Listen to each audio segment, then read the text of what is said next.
2, 1, go. The recording has started. Greetings, family. Welcome to another one of your Frank 26 UB2Bs. It's good to be with you. We are gathered together to study the Iraqi dinar. We are KTF Now, it's important that you understand that everything that we share with you is just strictly in our opinion. That's the very first thing I want to establish. And also, before we do anything in our study, we always go to God's throne room and we bring in our Pastor Kendall and our brother Andy. Pastor Kendall will pray for our conference call, and brother Andy will blow the shofar. Gentlemen, are you there? Yes, good evening, Frank. How are you, sir? Mighty fine. It's good to hear your voice.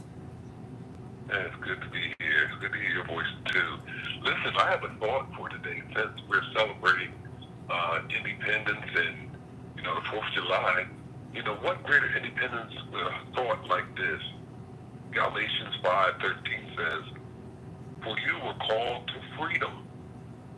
Only do not use your freedom as an opportunity for the flesh, but through love serve one another." Boy, that's a blessed thought for this season of independence. And there's a scripture that I love, and it helps us to get to that point. That scripture is, if you confess with your mouth the Lord Jesus and believe in your heart that God raised him up from the dead, thou shalt be saved. That means you will totally be free. You really want to be free this holiday season? Give your life to Jesus. He's the way. He is the truth. And he is free life. Just cry out to him.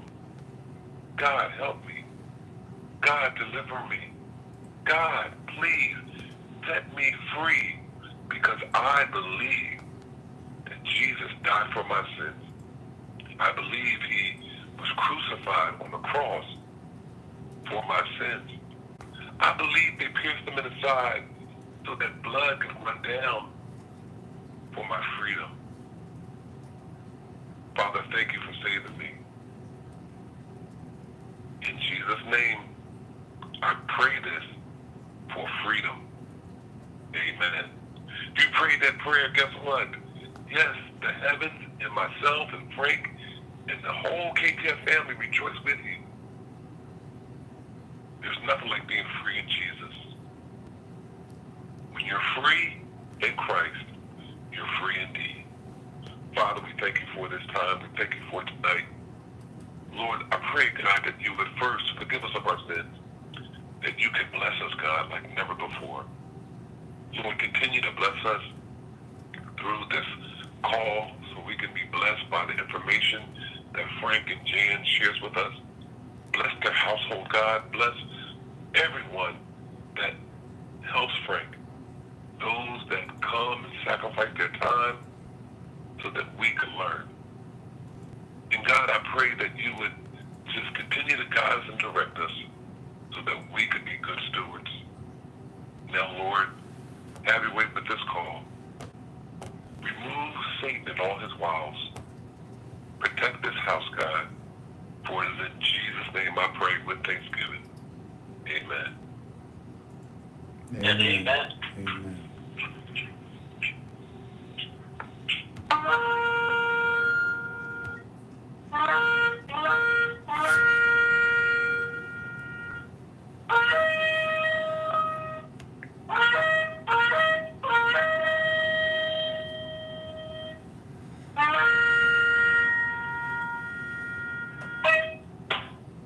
Amen, amen, amen.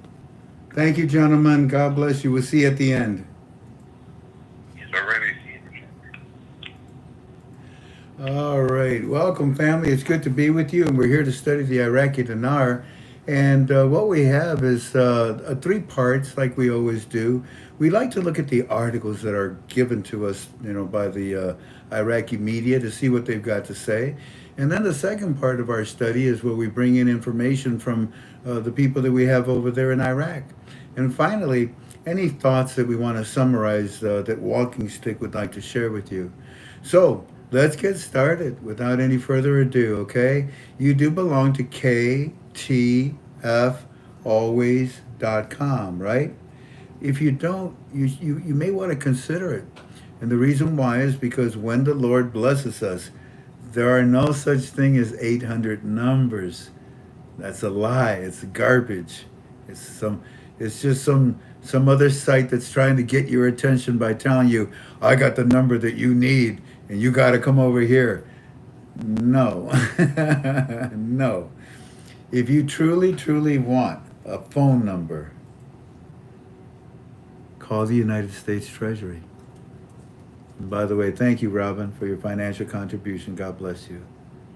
Family, if you truly have a need for an 800 number, if you've been brainwashed to the point where you got to have an 800 number, then call the United States Treasury.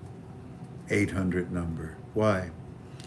Because all the banks in the United States belongs to them.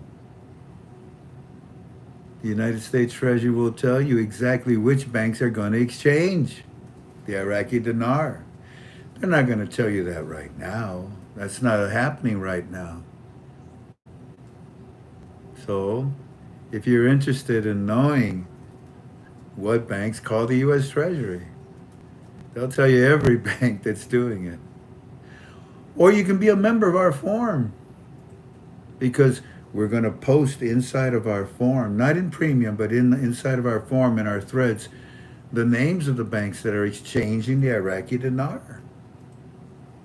Their address, their phone number, their manager, all the different things that you will need in order to decide if that's a bank that you want to deal with. You may live in Texas, and we may put like about 15, 20 different Texas banks in there, and you can check them out, see which one is close to you. You may live in Ohio, you may live in Nebraska, you may live in wherever you may live, we'll be putting up banks from all different 50 states. And hopefully that'll help you. You can make a decision if that's a place that you want to go exchange with.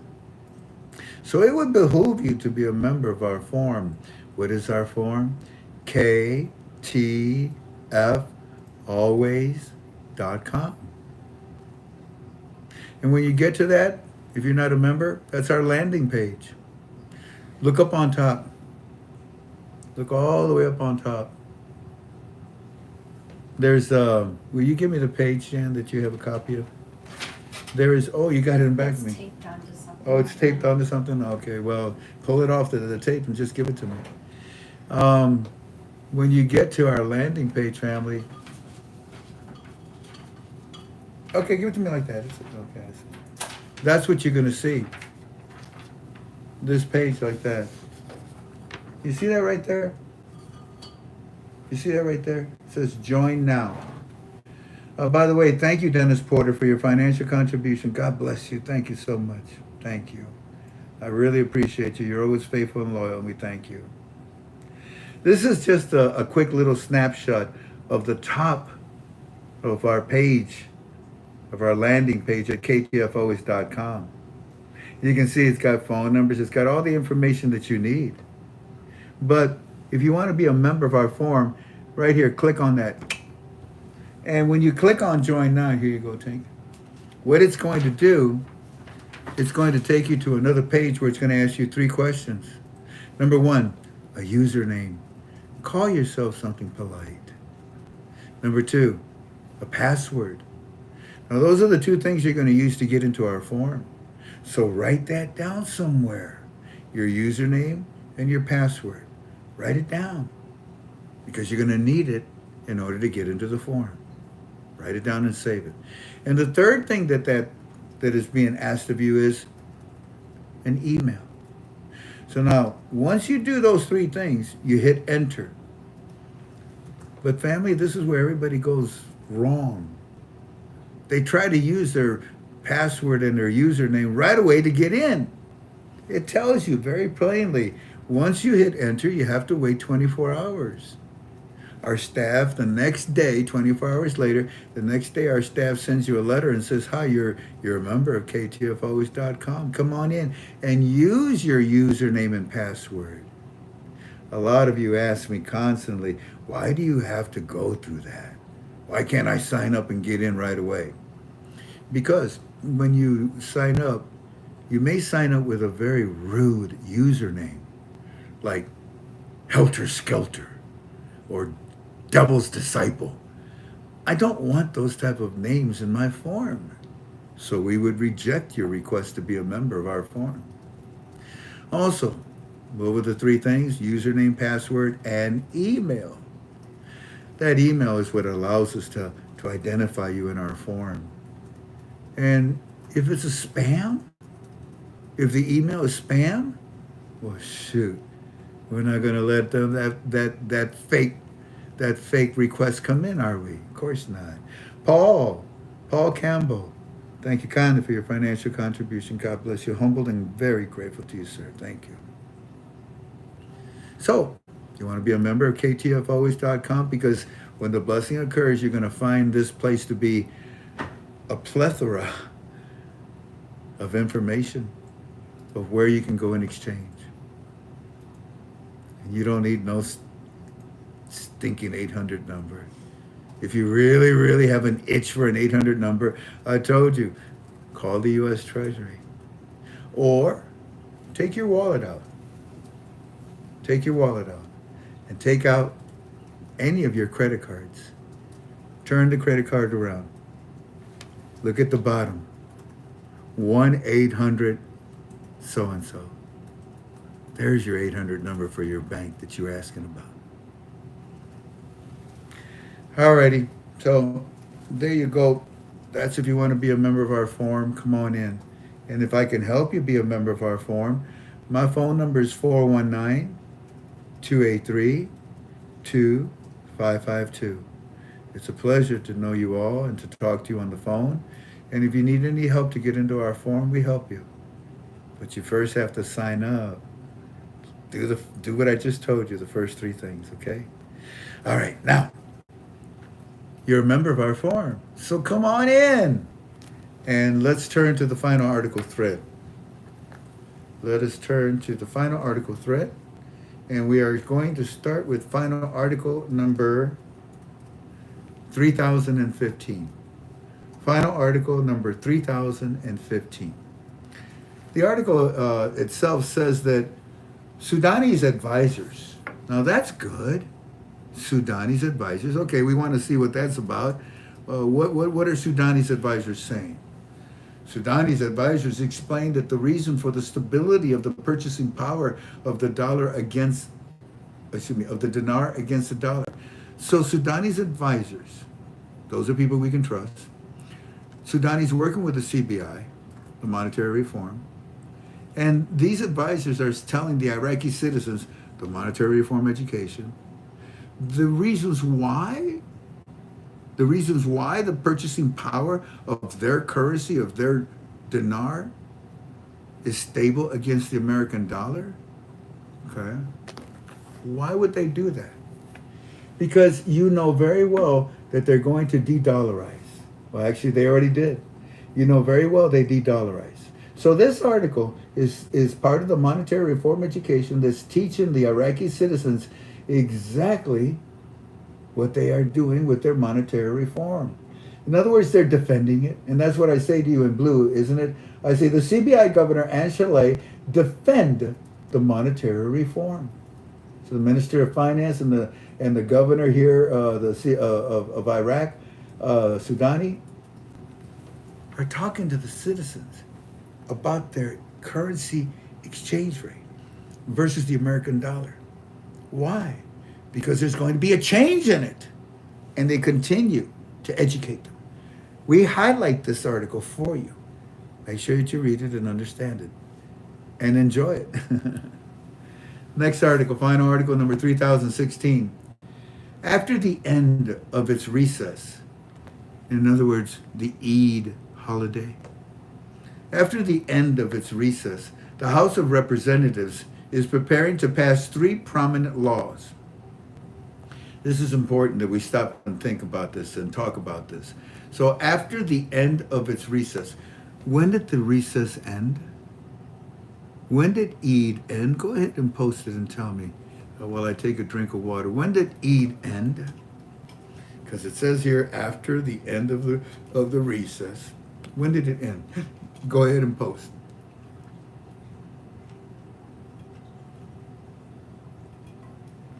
We got BX that says July the 2nd. Rashad Dadad says Sunday. Yep. All of you are absolutely correct. Look at that. I'm so proud of you. It wasn't the 3rd. It was the 2nd. So therefore, today on the 3rd, 99.9% of you are saying the 2nd. That's good.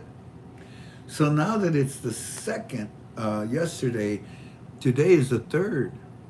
So recess is over. And what does it say? After the end of the recess, the House of Representatives is preparing to pass 3 prominent laws. Well, ladies and gentlemen, today is the 3rd. You yourself are saying Eid was over with yesterday. The recess is over yesterday. They're all back, and they're working on what? They're working on passing prominent, important laws. Okay. What do I say to you up on top? I say that these laws are to defend the reforms. Do you know the laws? I mean, you should know them. We talked about them the last time we were together. We mentioned 3 of them because I like things in 3s. I'm sure that other gurus that are talking to you are educating you about these laws as well too. Oh, Peggy, thank you kindly for your financial contribution. So yeah, what I'm trying to say is that it's not new. Everybody knew that there were laws that they were passing while they were on recess.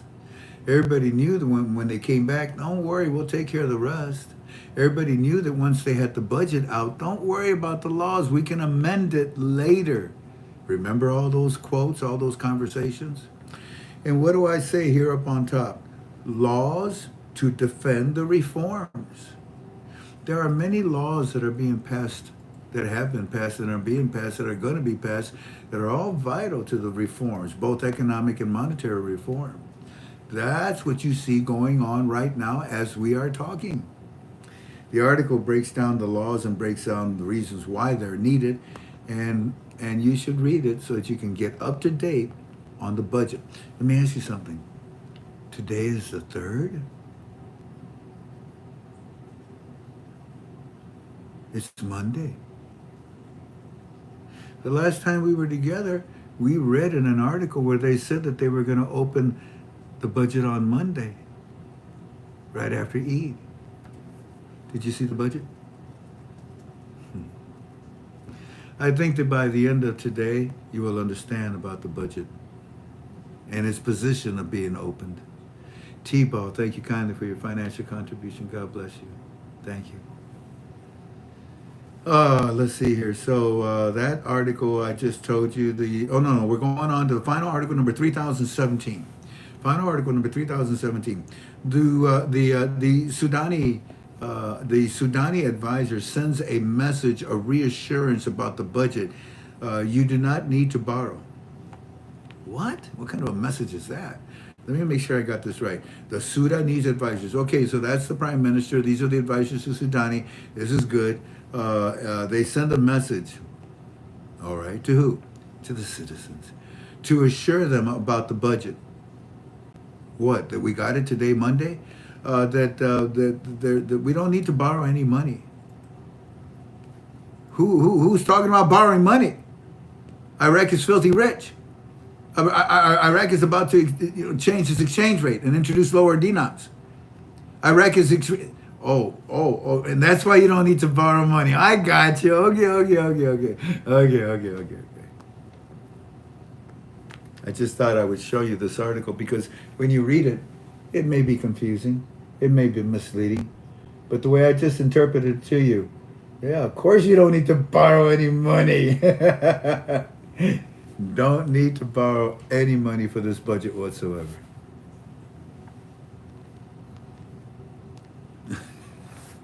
Yeah, I think that was an error, Ken. So self-sustaining. Iraq is self-sustaining now. That's what I put up on the blue, by the way, for this article. The Sudanese advisor sends a message of reassurance about the budget. Citizens of Iraq, don't worry, we don't need to borrow no money for the budget. We know that. Just give it to us. We are, as of today, Monday. We know that. Okay. And I gave you the quote, Iraq is self-sustaining now. Iraq is self-sustaining now, okay? And because of that, they don't need to borrow no stinking money. In fact, more than anything else, they don't need no stinking US dollar. Which is the key to the whole monetary reform. Which is the key to the new exchange rate. They don't need no stinking dollar. Which is the key to the introduction to the lower denoms. Right? Right. Well, I better wait. I'm going to wait. I was going to talk to you about the budget's numbers, but I will in a second. All right, next article is final article number 3018. Advisor to the Prime Minister. The market value of Iraq's raw wealth exceeds $15 trillion. Wow. Once again, who's talking? Advisors to the Prime Minister. All right, we can trust you. What's up? The market value of Iraq's raw wealth exceeds $15 trillion. All right, and I agree. Oh my word. All your untapped worth that's in the ground alone. All your agriculture, your farming, all that, oh my word, it's going to be worth so much to the world that is starving right now. Water. Iraq, you're in a good position in controlling those dams, aren't you? Water. Yeah, you guys are filthy rich. 15 trillion? No, it's a whole lot more than that. And what do I say up on top as far as my comment about this article? Well, I say that, and at a program rate, you know, and that a program rate is an insult to this $13 trillion. It's impossible. It can't be. And that's what I like, that a lot of the things that are being told to us maybe don't make sense, but they make sense once you put in a new exchange rate. Once you put in the new small lower category notes. It all makes sense when you put that's a skeleton key that opens everything for us. That budget. It has both reforms. It has the HCL. It has laws. In fact, that budget is feeding off of laws right now that are being passed. Yeah. 15 trillion? No, it's a lot more than that. And a program rate would be an insult to that.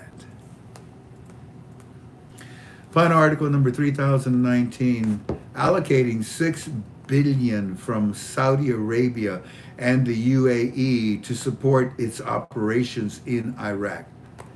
Wow. I mean, I know you guys are rich, United Arab Emirate. I know you got a lot of bucks there, Saudi Arabia, but you're bringing in $6 billion American dollars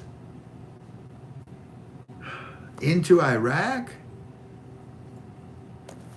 What do I look at here? Here's the article. And what do I say up on top? I mean, these are just two nations, family, that you know very well.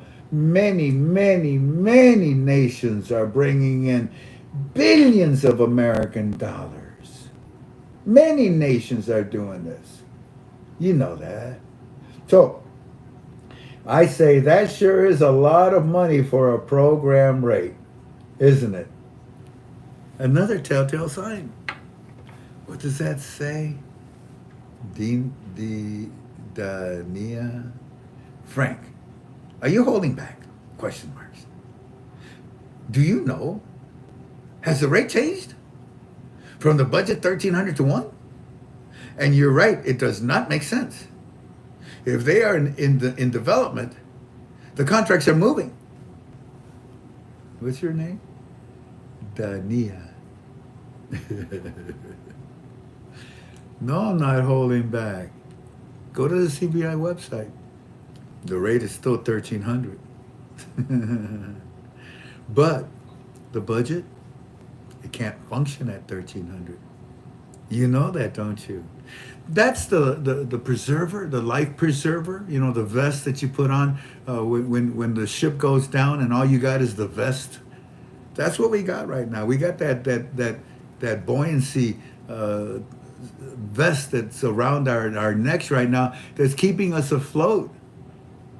Because everything that we see is causing us to drown in frustration. This is stupid.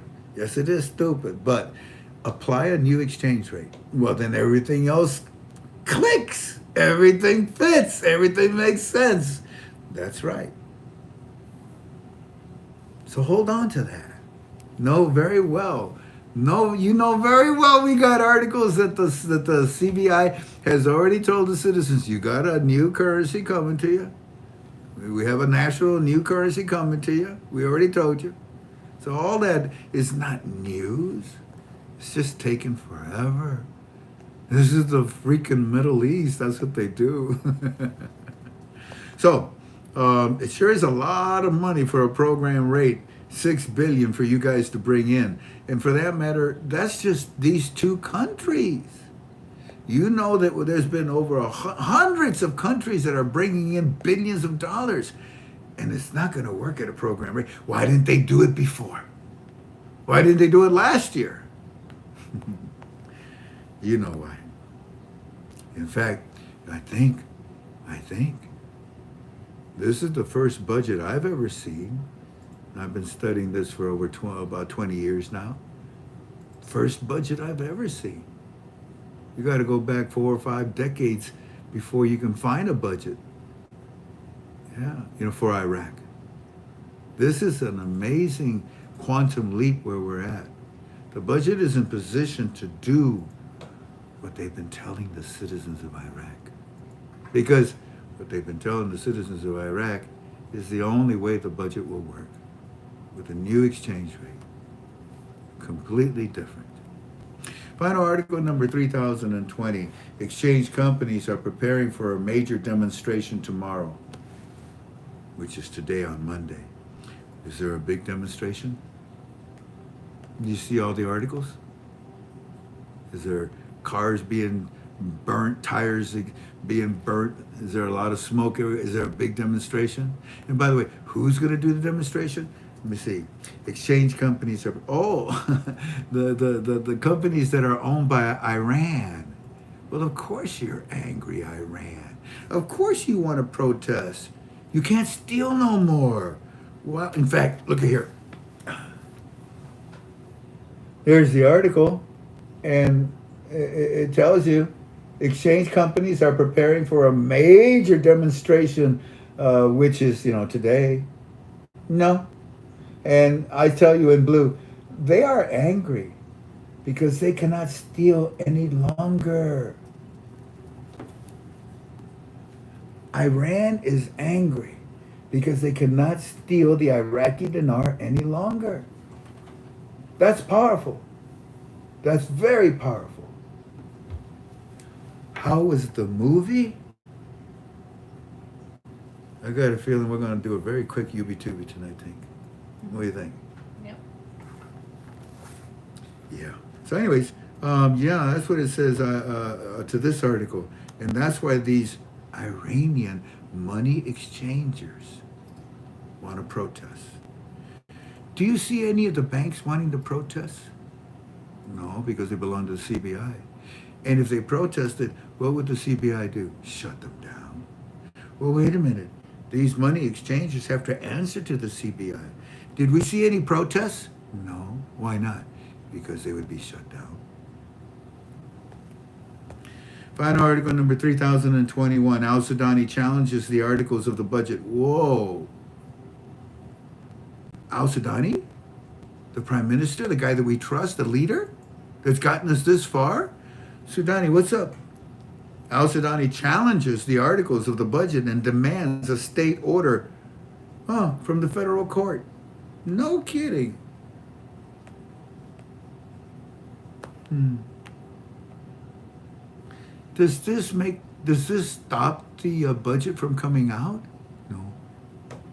But Sudani challenges the articles. He says, whoa, time out. I challenge the articles, and I demand a state order from the federal courts. And here's my documentation to do that. But the budget doesn't mean that the budget can't come out today. So did the budget come out today? A request from the courts to issue a state order to stop the implementation of these articles after the law enters into force until the court decides to challenge the constitutionality of all of these articles. Oh. Second article. Parliamentary finance regarding al-Sudani's appeal against articles in the budget law because it affected the government's program. Sudani calls for all the amendments to be shown to the Iraqi citizens. That's what's happening today. Sudani is showing the Iraqi citizens the inners, the insides, all the articles, all the amendments, all the things that he wants for the citizens of Iraq that are in the budget.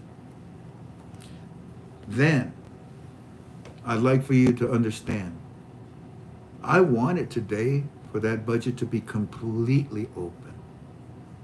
In my opinion today, the budget is open, but they're only opening certain parts of it to show the Iraqi citizens. And that's where Sudani took over. And he says, wait a minute, stop. I'm going to show the Iraqi citizens what I want to show them in here. Also, I want laws to continue to be passed. In fact, on Monday, this Monday, I wanted that budget to be completely open. But you knew, Walking Stick knew, Aki knew, I knew, we all knew that on this day, there would be more issues. But on this day, the budget is open as far as I'm concerned and being worked on. Not completely the way we want it. But this was expected. Why do you say that, Frank? Because it's the Middle East? Because they always delay? Because they always put things off? No, because they told you.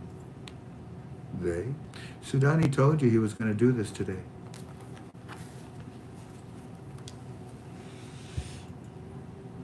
The article that I've been reading to you is exactly from Sudani's advisors.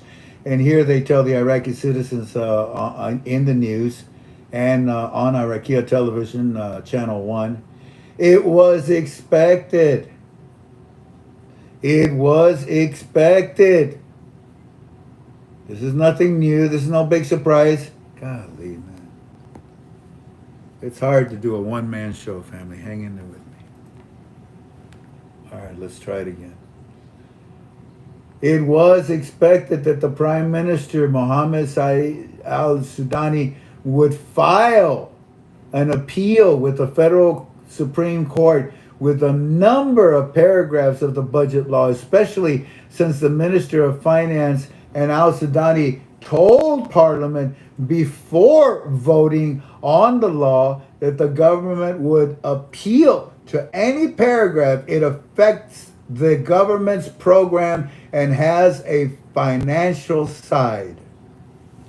So whatever it is that Sudani wants, it is affecting the monetary reform. It is affecting the economic reform. When you read this article, well, first of all, there's 3 of them. Here's the first one that we showed you. Here's the second one. And then right there, what I just read to you, we blew it up so that you would understand. The budget is still moving, but the budget is being dissected by Sudani on purpose so that he can get what he wants. All full control. What's the title of our UB2B?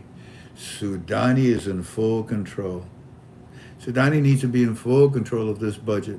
And whatever tweaks, whatever laws, whatever it is that he's doing, let him.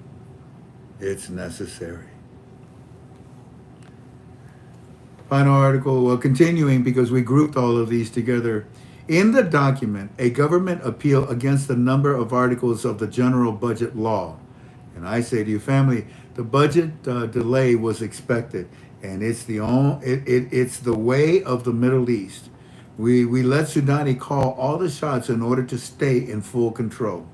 So, if you look really carefully in the purple area down here, way down here, you'll start to see where it breaks it down. You'll start to see where they break down. Okay, let's talk about Article 2, about Article 16, about Article 2. Okay, let's talk about all of these. And they're all laid out. And in this article, it explains it to you. James, thank you, James, for your financial contribution. God bless you. I truly appreciate you. Thank you very, very much. There's that funny date again. Robert Robert McAaron, what does 723 mean? Doesn't mean anything to me. Oh, you're predicting a date for this month. No, we can't do that, brother. I'm sorry. Yeah, we can't we don't give dates. We don't give rates. That's how people get in trouble. That's how people are misled.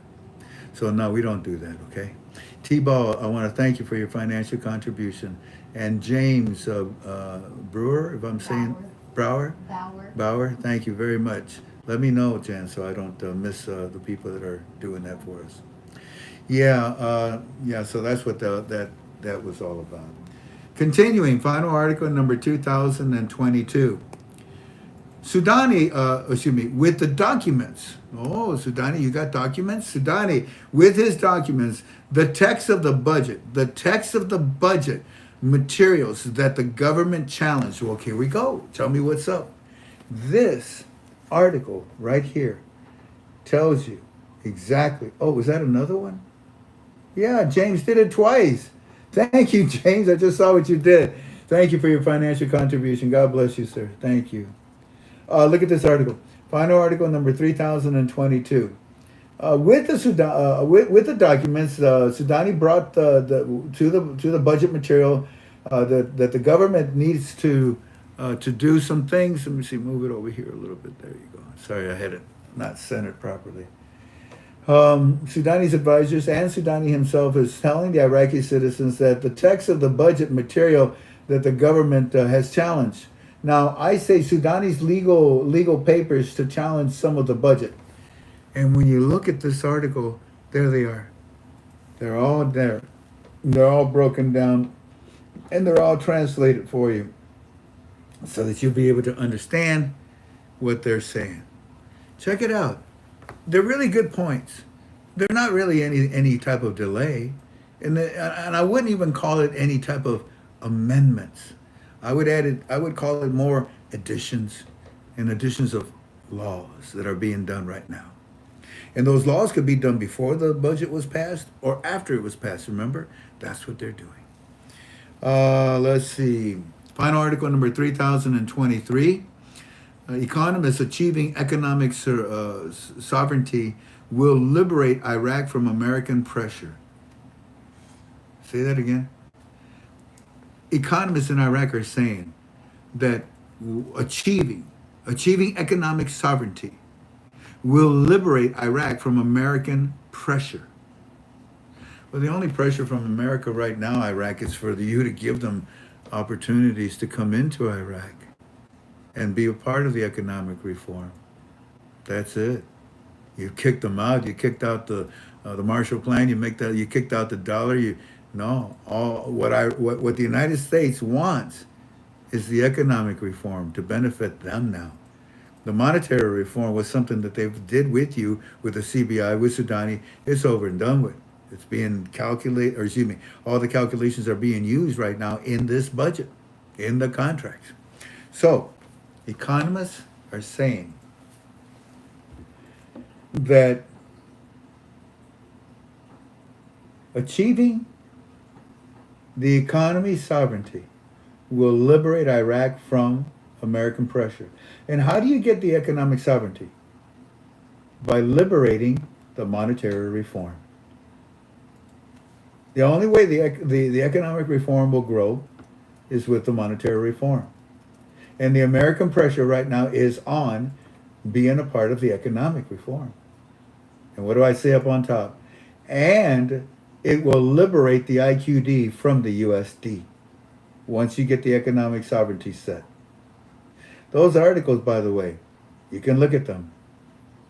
You can look at them. I think there's like about 8 or 9 of these articles in there. They're already in the budget. They're looking. You see what I mean? It's not that they are amending anything. They may add laws, but that's it.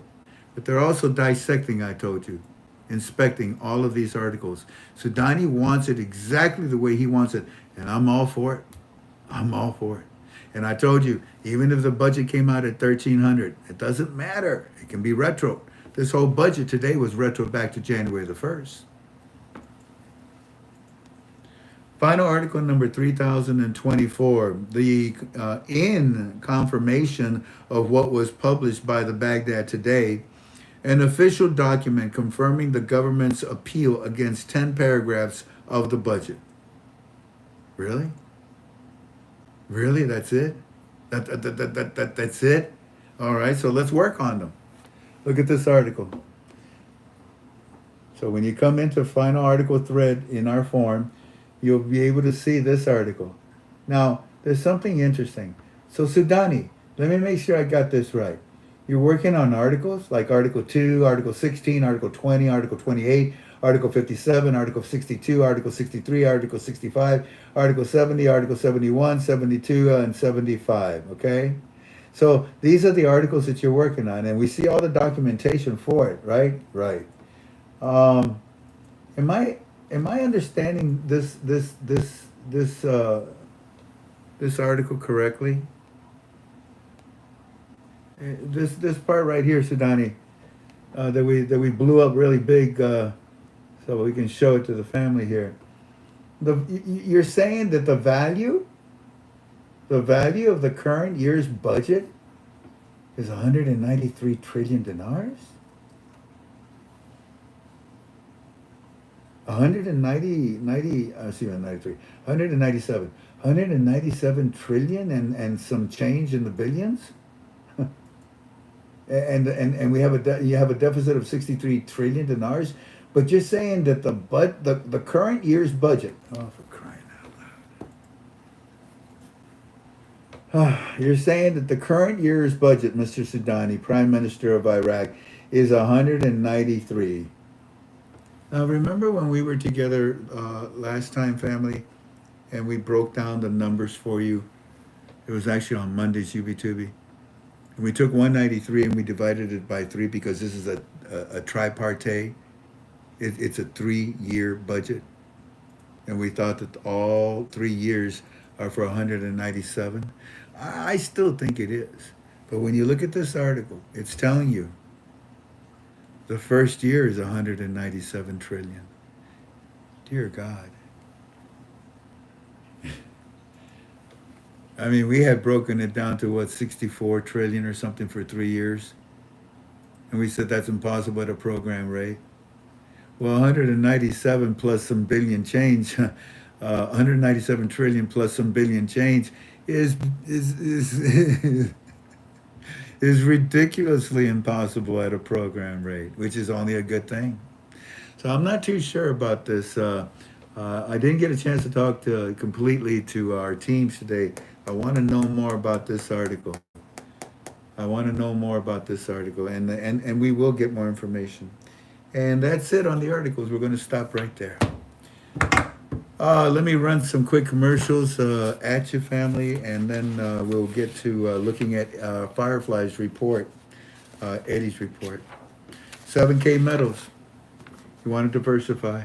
If you have any interest in any precious metals, gold or silver, if you have any interest in coins, gold or silver, call John.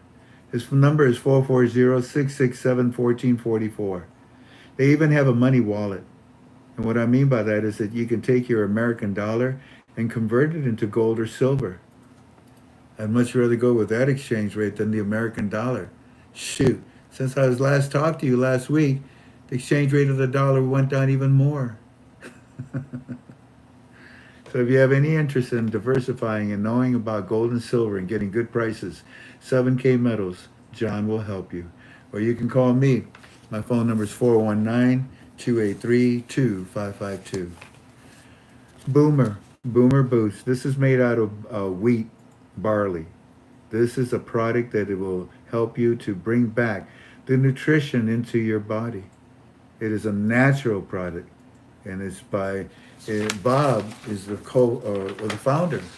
Bob is the founder of this Boomer Boost organization, and it helps to detoxify the body, to increase circulation, build your muscles, helps you with your memory loss.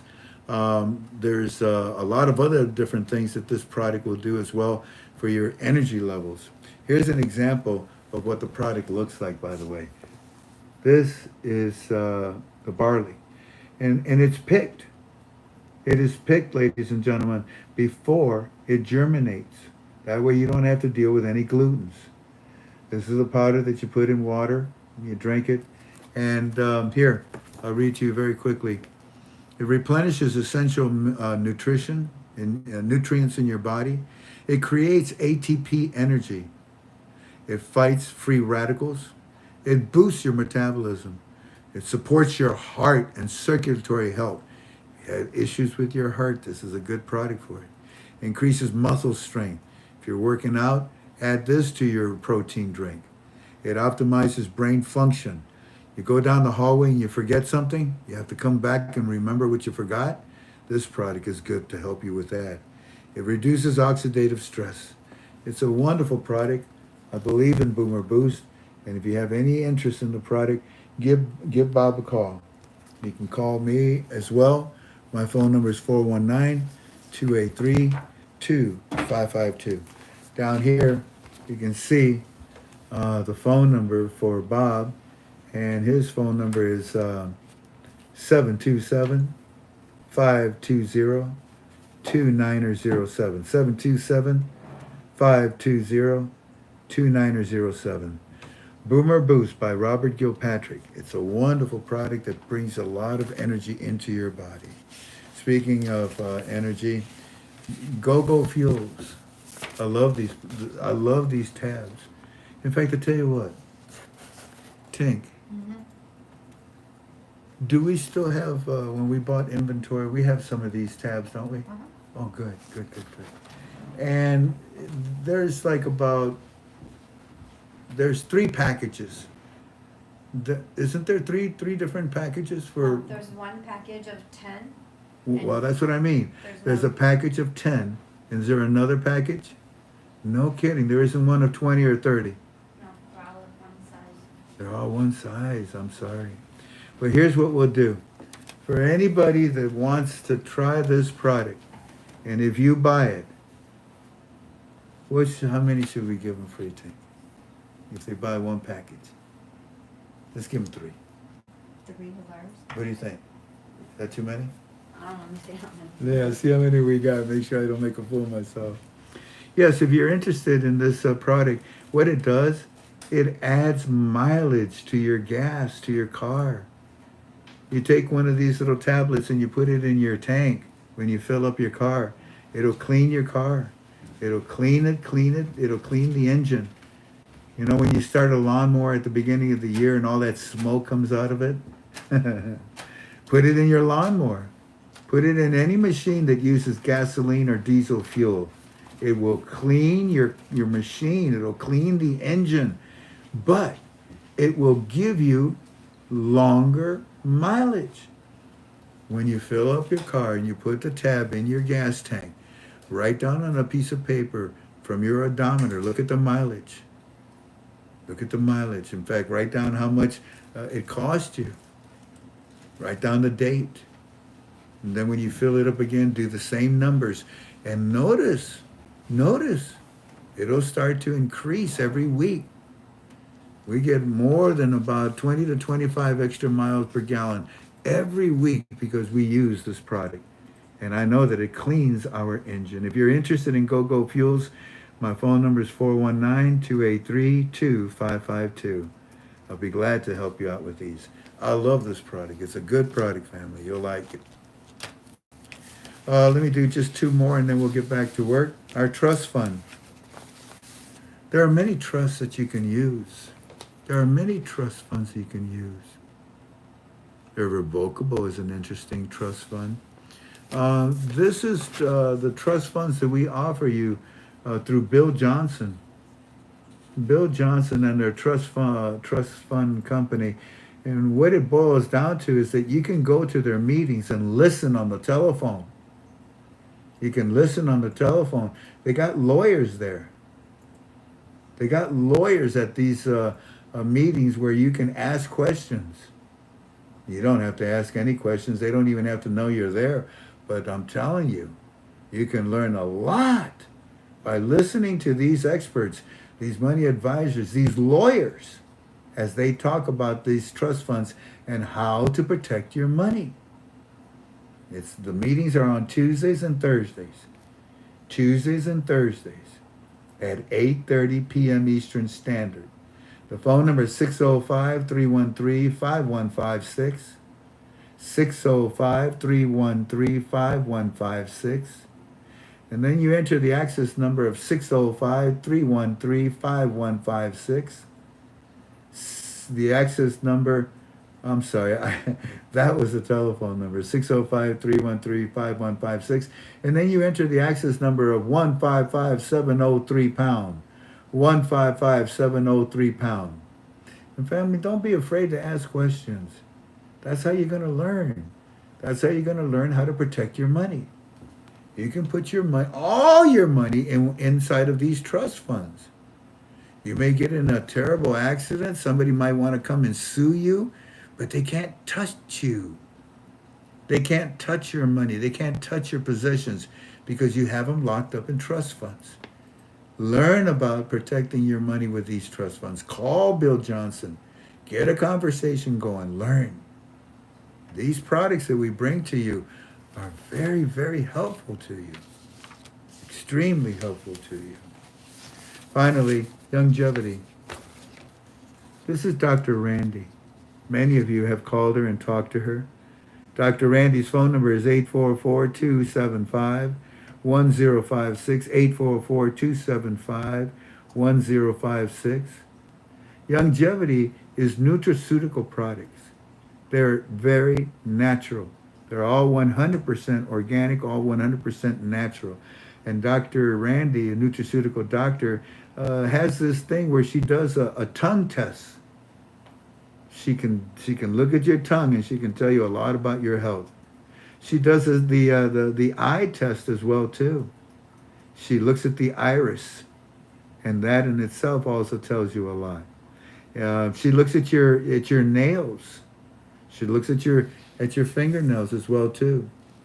So if you're interested in talking to Dr. Randy, there's her phone number right there. Give her a call. Tell her you're with KTFA so that you can get our prices. 844-275-1056. 844-275-1056. Family, you know very well that I fought cancer for 3 years. Dr. Randy's father suffered from cancer. Dr. Randy told her father, just give me an opportunity, Dad. And she was able to help her father. She told me, Frank, give me an opportunity. She was able to help me. If you have any type of disease, any illness, anything lacking, call Dr. Randy. Have a nice conversation with her. Tell her you're from KTFA. They're all natural nutraceutical products, like I tell you. One of the things that is really, really prominent is heart attacks. Dr. Randy does, like I told you, these tests with your fingernails, with your tongue, and they are actually to prevent any type of illness, heart attacks, blood clots. The topic of heart attacks is all over the news, you know that. Naturopathic Dr. Randy will help you. She'll look at your face, your tongue, your fingernails. She'll analyze them and she'll give you some good advice. The first sign of a stroke or a heart disease protocol requires the use of blood thinners, but Did you know that blood thinners are the most common cause of adverse drug reactions? So it's time for a better solution, isn't it? Dr. Shannon will help you, family. She offers a simple nutritional strategic way that she can add to your regimen. These strategies not only improve blood flow, but also improves detoxification, anti-aging, and overall wellness benefits. I really like Longevity. I love their products. I love anything that's organic and natural. And I love the fact that Dr. Randy, well, she's kind of smart. Give her a call and see how she can help you. Alrighty, let's get back to work. Hey, Tink, I'm interested in having the graph updated for me for immune, if it can be done. All right, so that was the first part, which was the articles. The second part that we're now going to look into, family, is our Fireflies and what they have to say.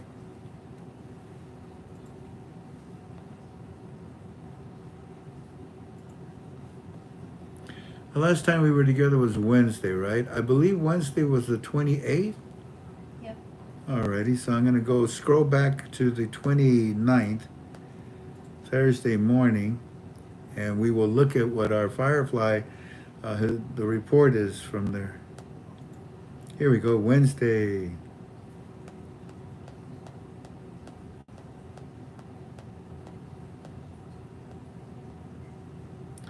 Wednesday, that's when we talked about the the ATFX. Yeah, that was pretty profound. Alrighty, Thursday, Kidoki, 8:48 in the morning. Good morning, Mr. Frank. Well, we have sources inside of Parliament, and there's a Parliament spokesman that is telling us that Iraq is about to experience a quantum leap in services for the citizens of Iraq. Okay. Yeah. So these parliament speakers, these politicians, SUDANI and his representatives, are constantly, daily talking to the citizens, and we don't see it all in the articles. And here you can see that one of the parliament spokesmen was telling Eddie that, and the Iraqi citizens, that Iraq is about to experience a quantum leap in services for citizens. Well, that would be by the reforms that are inside of the budget. This budget is today officially opened. It's being dissected by SUDANI. They're going over, I don't know, what was it, 10 articles? I read them all off, the numbers. And they're looking that over today. They're back to work is what it boils down to. Well, this is good. Okay, hold on. Can't read that. So then here we go with the second report on Thursday. Sadr is calling for demonstrations tomorrow. Now, Sadr, as you know, is a holy man. And that's not really a cool thing for him to be doing this. But Sadr is with the people. And Sadr has had it up to here as well, too. When are you going to give us what you promised us? Where are these reforms? Where are all these services? Where is this quantum leap? Where is the new exchange rate? Where is the new lower denial? Okay, all right. So Sadr, Thursday, decides that he's going to tell the citizens, we need to demonstrate. We need to demonstrate tomorrow, which would have been Friday. Was there a demonstration on Friday? Nope. Nobody's demonstrating. Nobody's causing any problems, family. They know what's coming. They're trying their best to be patient about it. And they're listening every day to the right people. And right now it happens to be SUDANI, the Prime Minister. Because Sadr is calling for a demonstration tomorrow in front of the Swedish embassy. Now, this is a different subject, I will admit. I'm sorry. It's not about the reforms. If you remember, they burned the Quran in Sweden. They shouldn't have done that. They shouldn't have done it. I mean, just because you're not a Muslim, that doesn't mean you have to spit on them. They're human beings. They have rights. They have freedoms. And then you burn their Bible. Well, of course you're gonna poke the bear. You're gonna poke the bear in the eye. Of course you're gonna rattle the beehive, and you're gonna get stung. You're gonna get bit. But Sudani wanted to do a demonstration in front of the Swedish embassy Friday morning. And he says, there's a video of the Swedish leaders burning our Bible. So he's calling for a 1 million man march and to protest tomorrow. But it didn't happen. I believe it's because the citizens of Iraq know what is truly happening or truly coming to them. They don't want to mess it up. They don't want to cause any waves. They don't want to delay anything. They're excited about today, Monday, that was promised to them that the budget would start coming to them. All their services would start coming to them. HCL would start coming to them. All of that. I tell him, Eddie, no, I can't read that part. Tell him whenever. Okay, and as far as Solder, I can understand Solder's anger and disappointment about the reforms. And I can also understand how he feels about the Quran being burnt. But if he was a wise man, he would not call for any protests. He would not call for any demonstration. What has happened has happened. Now just simply move on. But this is what causes problems. This is what causes delays. This is what causes wars. And this is the second time that we see Sudani asking the Iraqi citizens to do a 1 million man march. And it's the second time that they have turned them down. That is an interesting pattern. A powerful one. Friday, 8:25 in the morning. Mr. Frank, Rafadim Bank is in the news, and they said that they are launching new credit cards with new privileges to borrow credit related to our salary. They're telling us that these cards are part of the monetary reform. Also, Mr. Frank, which it is. Also, Mr. Frank, there's a big report about Saudi Arabia ready to get the housing projects and the mall constructions going. Yeah, but again, you don't see that even today when we expected the budget to be open. Why? Because Sudani is dealing with articles in the budget. And even something as massive and as big as this has to simply wait. Simply wait. Saturday, 9:31 in the morning. Chalet. Now that's a different guy. That's the finance minister people. Okay, what's up?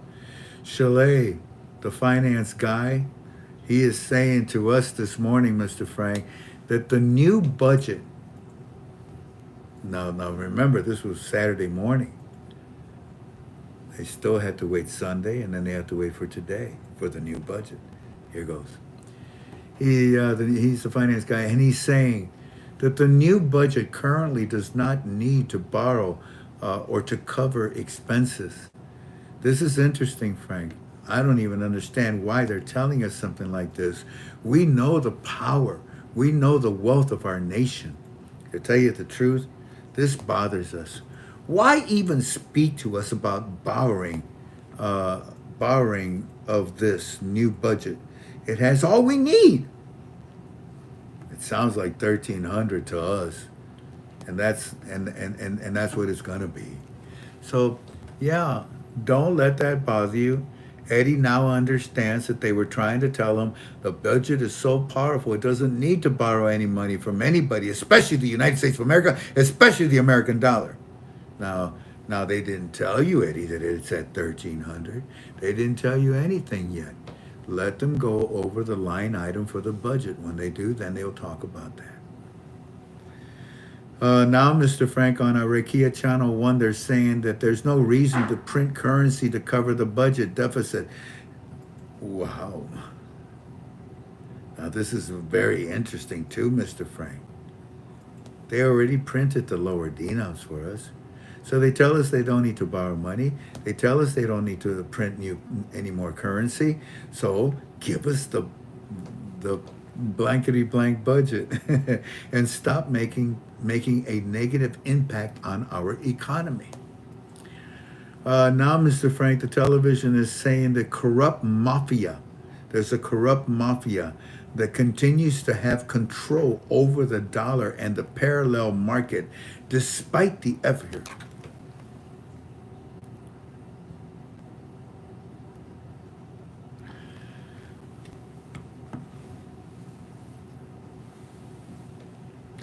Now they're saying, the television is saying that there's a corrupt mafia that continues to have, remember when I used to tell you it's mafioso style?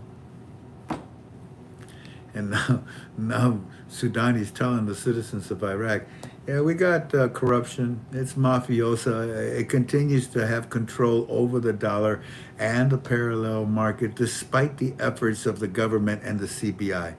I told you, you'll always have cockroaches from Iran. Always, they'll always be in the crawl spaces. They'll always be causing trouble. The exchange guys wanted to protest. They didn't, did they? They want to cause trouble. They didn't, did they? They're lucky they're inside of Iraq. So yeah, they're telling us that we have these problems with our exchange rate and with the parallel market, despite the efforts of the government and the CBI. All these reports today have been negative to us, Mr. Frank. We're not pleased, but we understand what's happening. Also, we're not too sure why we are getting all this negative information today from the government when we see everything as being positive. They're saying now that Iraq, oh, thank you, John. Thank you, John Bell, for your financial contribution. I kind of thought nobody loves me no more, but that's okay. I don't even want to bring up that subject. If you want to help us, we're grateful and we're thankful. They're saying now that Iraq, now, Mr. Frank, this was later on in the evening, Saturday. They're saying now that Iraq's raw wealth exceeds 15 trillion dinars. Mr. Frank, there isn't even that many dinars printed. Why do they keep throwing these numbers at us? Also, they're saying that the Kurds are talking about passing the oil and gas law in the current session of parliament. This is just more nonsense. We know that the HCL is over and done with. Why do they need to keep talking about it, Mr. Frank? They've been talking about it to us since 2003. We don't, Frank, I don't think that Eddie is having one of his best days. Look at Neil. I don't think Eddie is having one of his best days. The Kurds and Turkey, they can't seem to reel in the deal on the oil pipeline, Mr. Frank. This deal that we have with them is even more issues with that. And the television is saying that they may never get this deal done. I say to him, Eddie, of course they get it done. The HCL is already done. What you're talking about is what Turkey is wanting to get through the pipeline. I don't care about that. You shouldn't care about that. Also, Eddie, stop and think. All the things that you just told me don't even belong to the monetary reform plan. And as far as the budget, these are people that are just talking. Let the budget come out later. Let the budget come out and later define itself. And then we can take it from there. And that's what is happening today. The budget basically is defining itself because they're going over it with a fine-tooth comb. Sending, he says, Saturday, 3:24 in the afternoon. Frank, Eddie says that now they're in the street, that they're all talking today and hearing that all of this negative stuff is only that they need oil and gas law before everything else rolls out. But we know that the HCL has been put in the budget. We know that the new exchange rate is coming for the HCL. There is no problems. We don't even know who's causing this problem. Saturday, 6:07. Gary Jacobson, thank you kindly. Up and away, Gary. Up and away. Thank you kindly for your financial contribution. Saturday, 6:07 p.m. in the evening. All Kurdistan banks are closed tomorrow. Another holiday. This one is for the Kurd banking. But, Mr. Frank, we are also hearing that banks are going to be closing in the next day or two because they're going to be doing an inventory. So they do an inventory at the end of the year and at the middle of the year. So it's okay with us. Besides, it's only for one day. I say to him, Eddie, there are 3 major laws that are being passed right now. And as soon as Eid comes on Monday, these laws will be taken care of. And sure enough, that's what you're reading in the articles that they're dealing with. Yesterday, good morning, 7:49. They're telling us that the retirement payments will be made on Tuesday this week. And they're telling us that there was a delay due to the Eid holiday. That's all that we have, that we're seeing so far today. Now, this was yesterday, Sunday. Then he brings in another report about 3 hours later. Mr. Frank, now the television is saying that we, as a nation, Iraq is achieving economic sovereignty, and that Iraq will get rid of using and depending on the dollar. Stay hopeful. This is frozen on us. Refresh, mine just spun, but it came out. Okie dokie.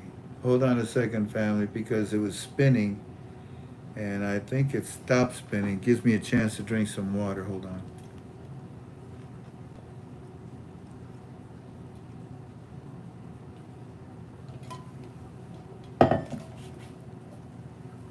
I don't know where it stopped, but I'm just going to continue.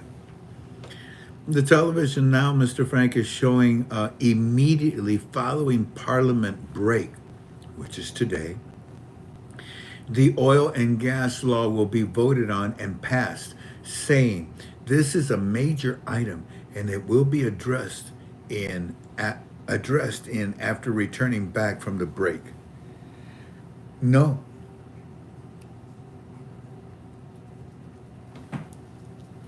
They're not dealing with that law. They're dealing with other laws. The HCL is not a necessity. It is done. It is agreed upon with Kurdistan.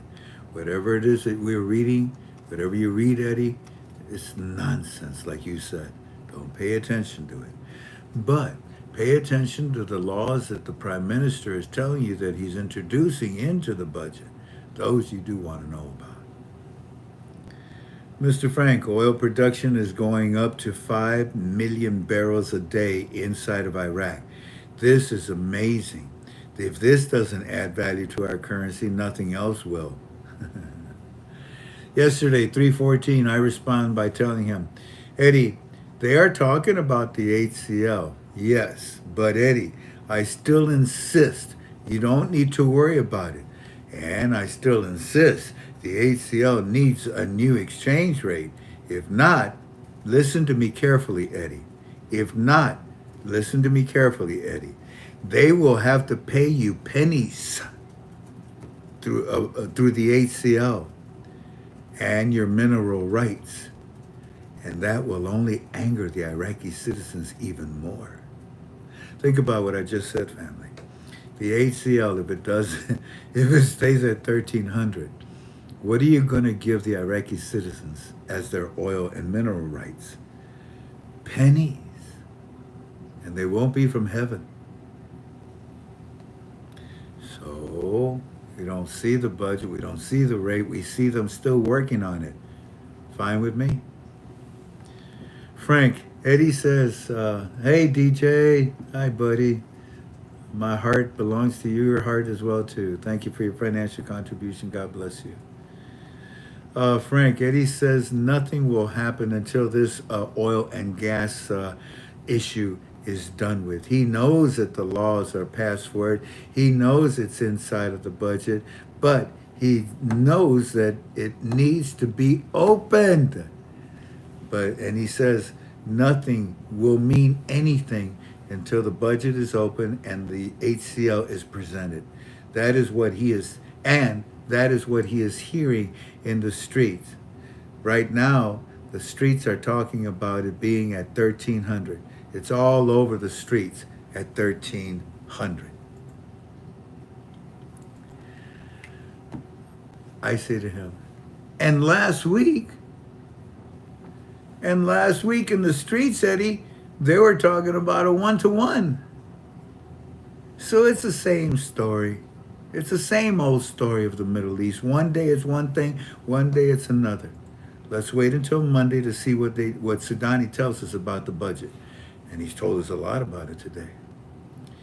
Then he says, Frank, Eddie says that it was that a week ago. It was that a week ago. Everyone was talking about it being at 1-to-1 because they were talking about it to the citizens. But after all of yesterday's negative stuff that they hear, the streets are now once again talking about 1,300. That would be the rate attached to the budget. I don't know. And I doubt it. I mean, I doubt it. It just wouldn't make sense. Frank, I told him to hang on and to read your files that we just sent to him. Also, Frank, spokesman for the Prime Minister is saying that he's holding 2 cabinet meetings this week. It's on television, and we hope that it will advance the budget.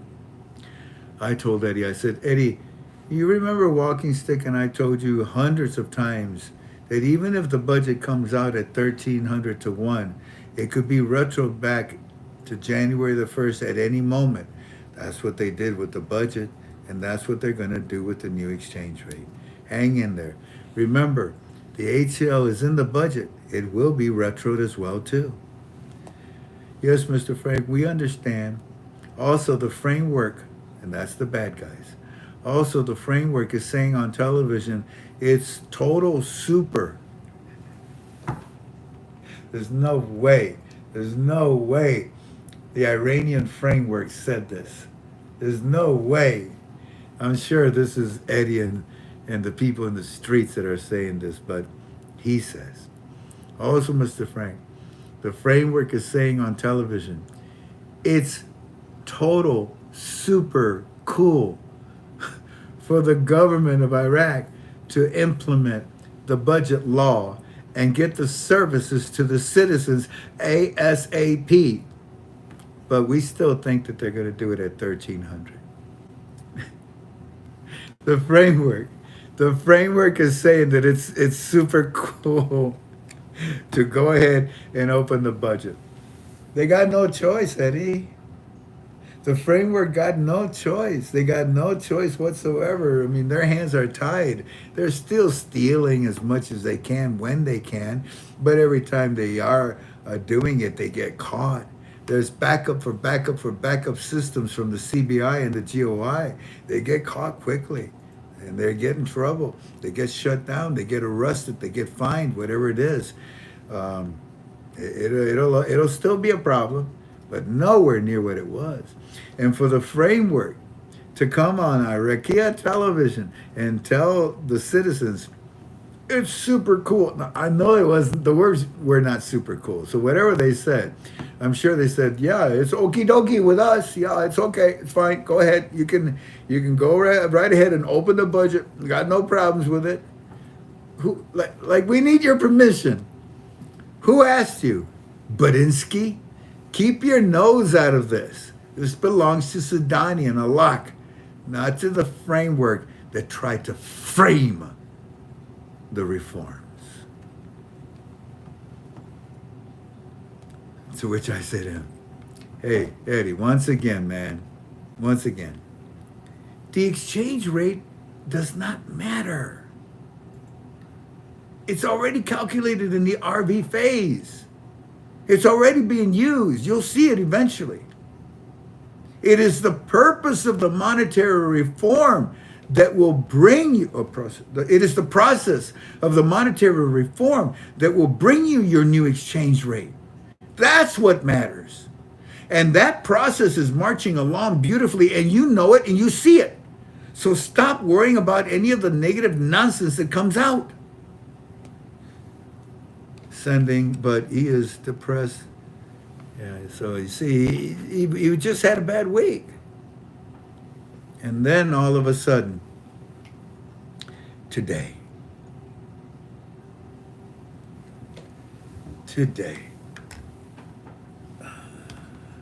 I missed the joke, Claire. I didn't get to see it. So we have, today. Let's see. All right. All right, so this is today's stuff. Let me spend another 5 minutes with some advertisement, and then we'll see what Eddie has to say about today, okay? Okay.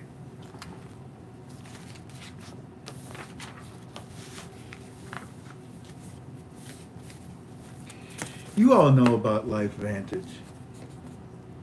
And you know that it comes in these 3 containers. NRF1, NRF2, and then the synergizer. The NRF1 deals with the mitochondria of the human cell. That's the powerhouse. The NRF2 deals with the nucleus of the human cell. So the NRF1 that deals with the mitochondria, that's the power. That's like plugging in your computer, which is the NRF2. The NRF2 is the nucleus. That's the computer. But if you don't have your computer plugged into electricity, the mitochondria, the power, well, then the computer's not going to work. These 2 products, NRF1 and NRF2, it's over here. NRF1 and NRF2. These 2 products, family, they remove 35% oxidative stress in your body. 35% of oxidative stress is removed from your body. I asked him, he says, hold on.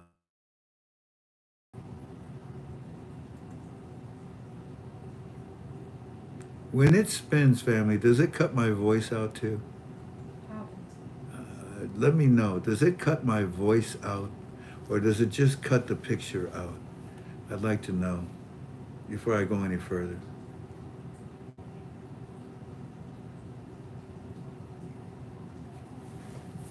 Yes. Cuts the voice out too. Bummer. What?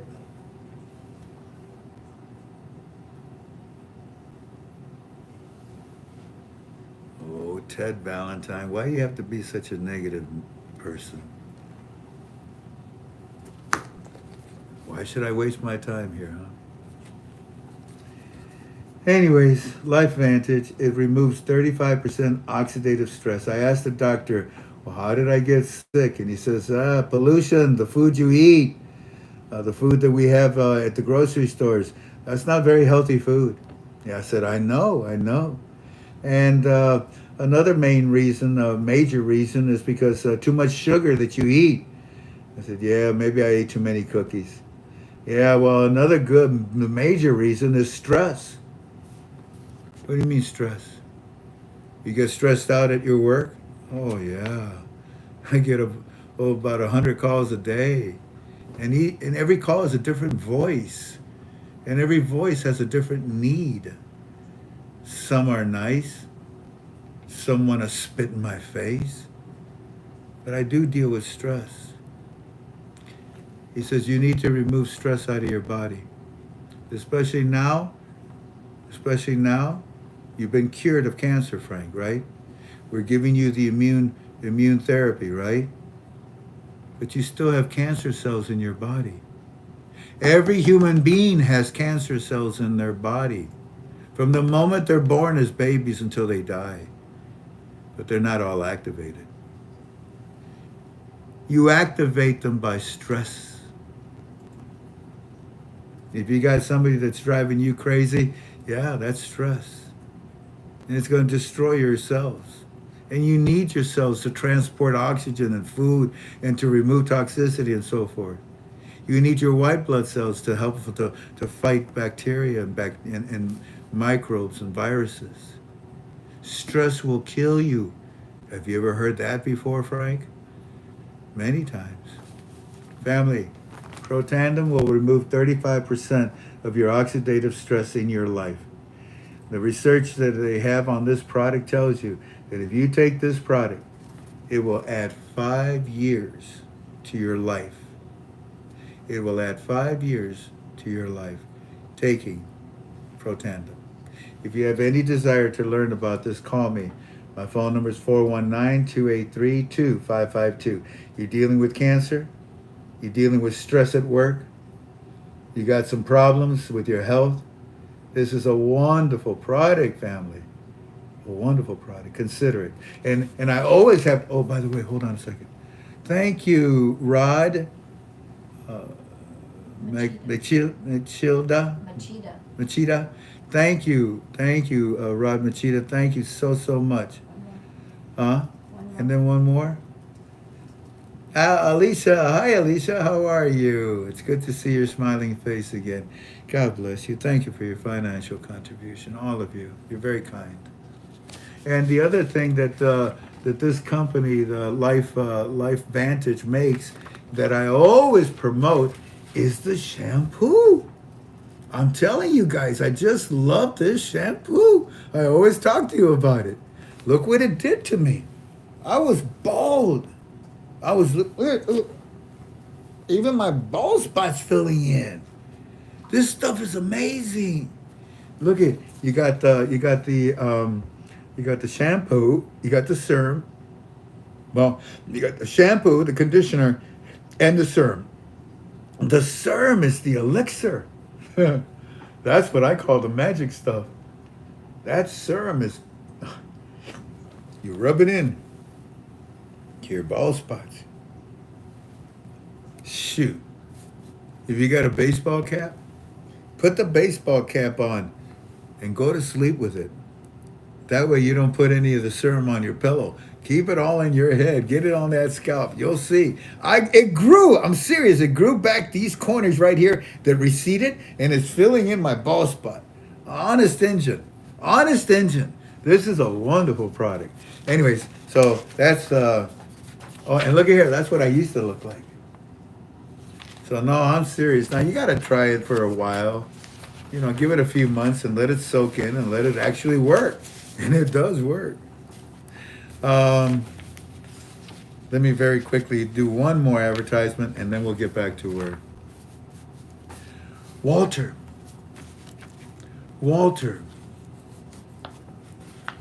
I actually miss our advertisers. I may bring some of our advertisers, back.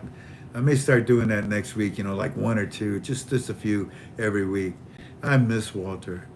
Walter always had that positive attitude. And Walter has products that work on frequencies.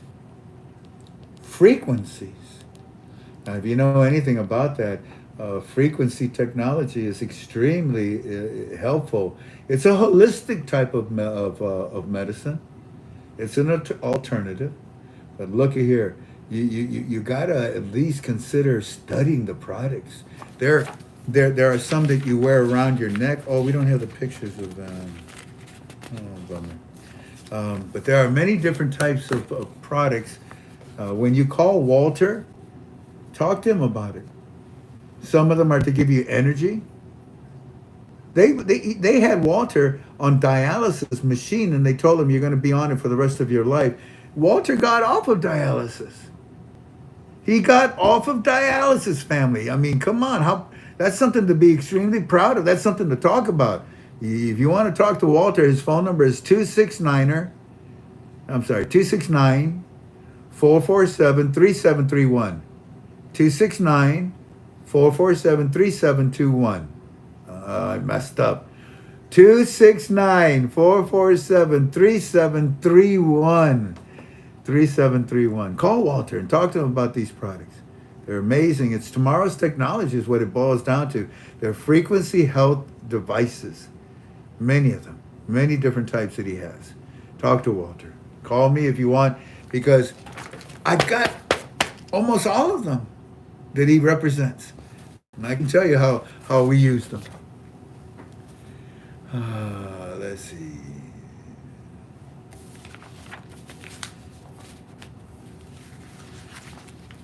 I think I'll stop right there.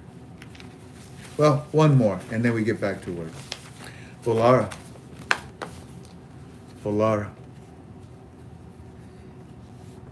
It was 3 days ago. It was 3 days ago that I had to go to Cleveland, and my wife and I, my wife drives because I'm always on the telephone. And when we were driving in broad daylight, early in the morning, it looked like it was like 8 or 9 o'clock in the evening. What was it like, Tank? It was like driving through smog. Smog, yeah. Or driving through VOG. Do you know what VOG? You know what smog is, right? That's the pollutant particles in the air. But VOG is the pollutant particles from a volcano. When a volcano explodes, all of that ash, all that fiberglass material that falls down is extremely dangerous. It's extremely dangerous to breathe in.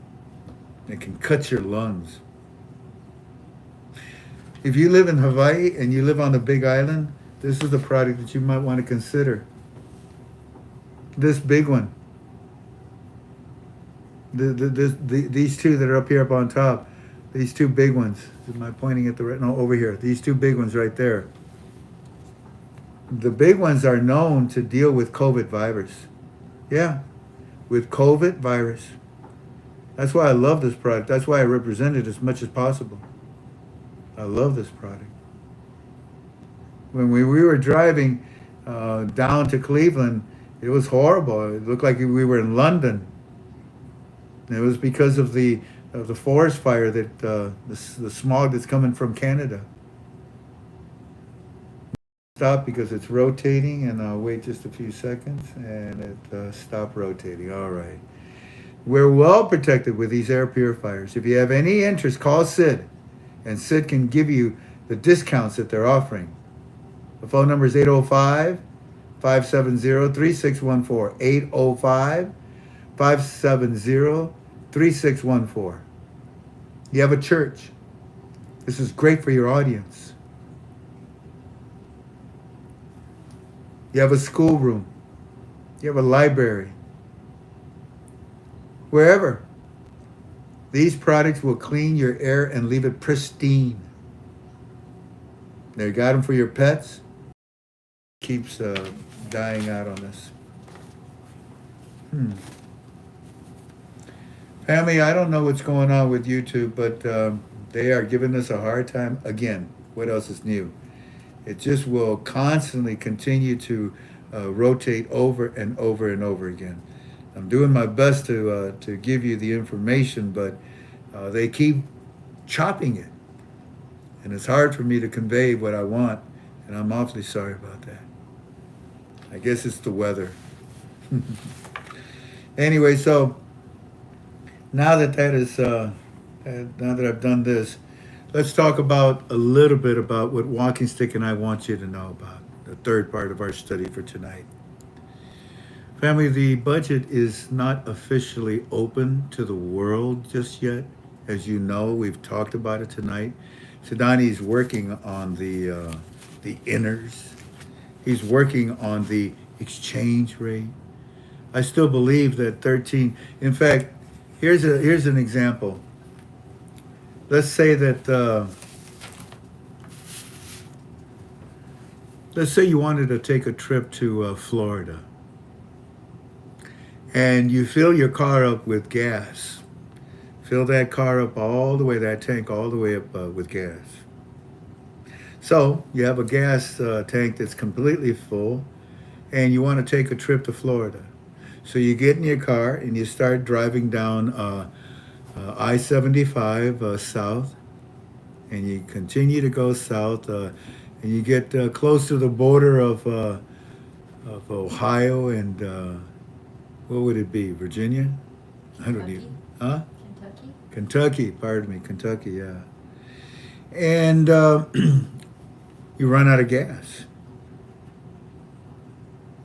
And you run out of gas.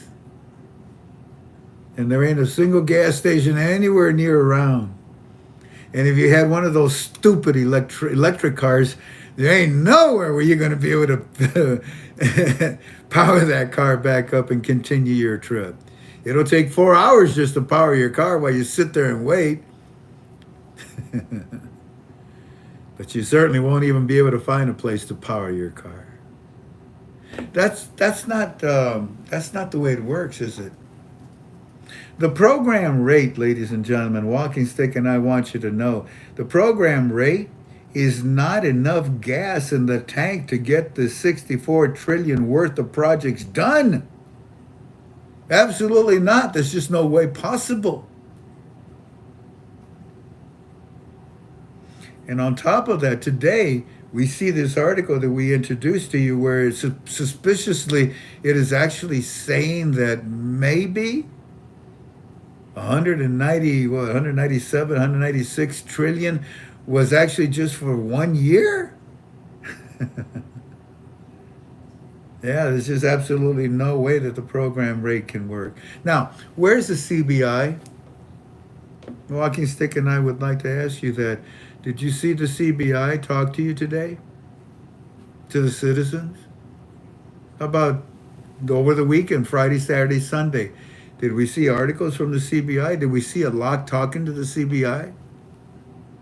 No. What did we see? The GOI, mainly SUDANI, telling the citizens that Monday they would be dealing with the budget when they came back from recess. And that's what they're doing today. And that's what they've started. So they've been working on that budget in order to do what? In order to crack it open. In order to fulfill all the projects that are in there that they say is going to create a paradigm shift in their country. Not at a program rate. So I suggest that you look at the fact or the pattern. There is no CBI talking. There are no articles talking about the exchange rate. We don't see a lot explaining about the de-dollarization, about the new currency, about the ATM machines. In other words, everything that was so hot just last month, this past week, is not hot. It's back to the GOI. It's back to the budget. It's back to the government. It's back to the reforms. And all of that needs a new exchange rate. And like I told you, or Walking Stick and I told you, the CBI was having its own private meetings with its own banks and its higher echelon people, executive levels. And they talked about what they wanted to do for this month. And I suggested when you sat on my blue couch next to me that if I was in those meetings, I would have suggested we got everything. We got everything we need for the monetary reform to get launched. And we got the budget coming out pretty soon. What I would suggest is let's get the date of when we want to pass everything out. Yeah, I feel deep in my heart that that's an opinion. Yeah, I feel deep in my heart that they know exactly when they want to give this to the citizens. And I don't worry about the things that we see on a daily basis. I mean, stop and think. If there's a date, do you realize that that means that there's an end point? Do you realize that that means that the monetary reform is real? It has a reality to it. It has a point where this is going to officially come to a crescendo. The new exchange rate is the only thing that will make everything else work. Nothing else is going to work. Now, what I want to do is I can give you more information that Walking Stick we're holding on to it because we don't have enough of that budget being exposed just yet. We don't have enough information coming out of that budget just yet. In 15 minutes, I have Will. And remember good old Will that's going to be coming because he wants to share something with you. And what I'd like to do is, before I continue to share any more with you that we have from Walking Stick, I want to open this up. Remember when we used to open it up? I would take about 50 up to 100 of your questions on our UB2Bs. And right now, as you can see, it's all fuzzy. Is yours fuzzy too? No. Look at this. They're all fuzzy, all messed up. And it keeps rotating and spinning, and I just don't know exactly what we're accomplishing tonight. So here's what I want to do. I want to open it up to you. I want to open it up. The last time we were together on Wednesday, I did that for the last 15 minutes. Whew! It was about 100 questions, and I didn't get a chance to answer them all. So I want to talk. I want to share. And if you even have questions from gurus, from other gurus, just don't mention their names. Don't mention their names. But if you have something that they are bringing to you that you're not sure about, I'll be glad to answer. So let's see if this is, if you have any questions. We'll start right now. Oh, you're saying that it's nice and clear. Well, that's good. That's good. Some of you it's clear, some of you it's not. Let's see if you have any questions that pertain to our study. For example, Young is saying, Frank, how long will it take for the Sudanis, how long will it take for Sudani to make changes to some of these articles in the budget? Not long. Not long. And the reason why it won't take long is because of the currency inflation, because of the monetary inflation, and because of the pressure that is being put on them by, I don't want to say the United States of America, but by the IMF. You know what the IMF does. They tell every bank what to do, when to do, how to do their currency. And you know very well the IMF has told them. Your page. I can't hear You you. might have to just refresh your page. Mine's fine. Let me hit refresh, family. Hold on a second to see if that. No, look at that. Unbelievable. Unbelievable. And now it shuts it down. Unless I do this. Unbelievable. Oh, I can still see their questions? Mm-hmm. Oh, wait a minute. Okay, here's a question. Count nothing suddenly in the sun. In the summer months, but this is the last time I'll mention it. Oh, hey, Olin, how are you, buddy? I know that you like, what's his name that we had on our show? Kim Clement. I know that you like him a lot, and I do too. I respect him. I miss him. And as far as what he said, yeah, God only knows, huh? Here we are in the summer months, nothing, and then suddenly. Well, that wasn't so much of a question. Let's see. Sean Rose. Is Sudani buying more time? Alak is ready, waiting for Sudani. I agree with that 100%. And I don't think that he's buying time. I think that he's using time in order for Alak to bring forth the new exchange rate. What would the budget have to be for 64 to work? At least 1-to-1, in my opinion. At least 1-to-1 with the American dollar on par. Frank, do you think that the commodities have to stop being artificially suppressed before there is any RV of any currency? Do you think that the commodities have to stop being artificially suppressed before there is any RV? Well, I don't know if they're being artificially suppressed. I think they're being suppressed on their own because of the fact that they're penny stocks. And they're really just not being traded in volume like they should be. Even though it's still interesting that the dinar is moving. But no, I don't think that there's any reason to wait, no, to suppress it, no. Let's see, Mr. Holiday. Has Walking Stick paid you a visit yet? I will answer the questions that I can answer, and I will avoid the questions that I cannot answer. Okay, here's a question. Count. Okay, I did that. Oops, already buffering again. Yeah, I know. Tell me about it. Let's see if I can find any more questions. If you find one, Tink, let me know. Central Coast Tutorial. Has Walking Stick mentioned anything about the ISX new platform that is coming soon? Yeah. He says that number one, it's ready. Number two is waiting for a new exchange rate. Number three, a lot of countries have already poured into the Iraqi stock exchange and volume is moving in large amounts.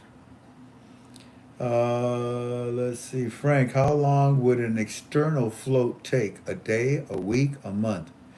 Well, they're all different. Who is that, Michael? They're all different. And it's a good question. This one, based on where it's at, let's start number one, based on how long it's taken. Good grief, it was only supposed to take 10 years. It's taken twice that amount. I believe that the Minister of Planning and the Minister of Finance would include an inflation factor in their rate. Now, how long? Well, let's say, first of all, we want it to at least be 1-to-1. Yeah, you can be 10 cents, it can be 50 cents, but I think realistically, in order for it to float, it would start at 1-to-1. Now, how long would it take it to get to 150-to-1?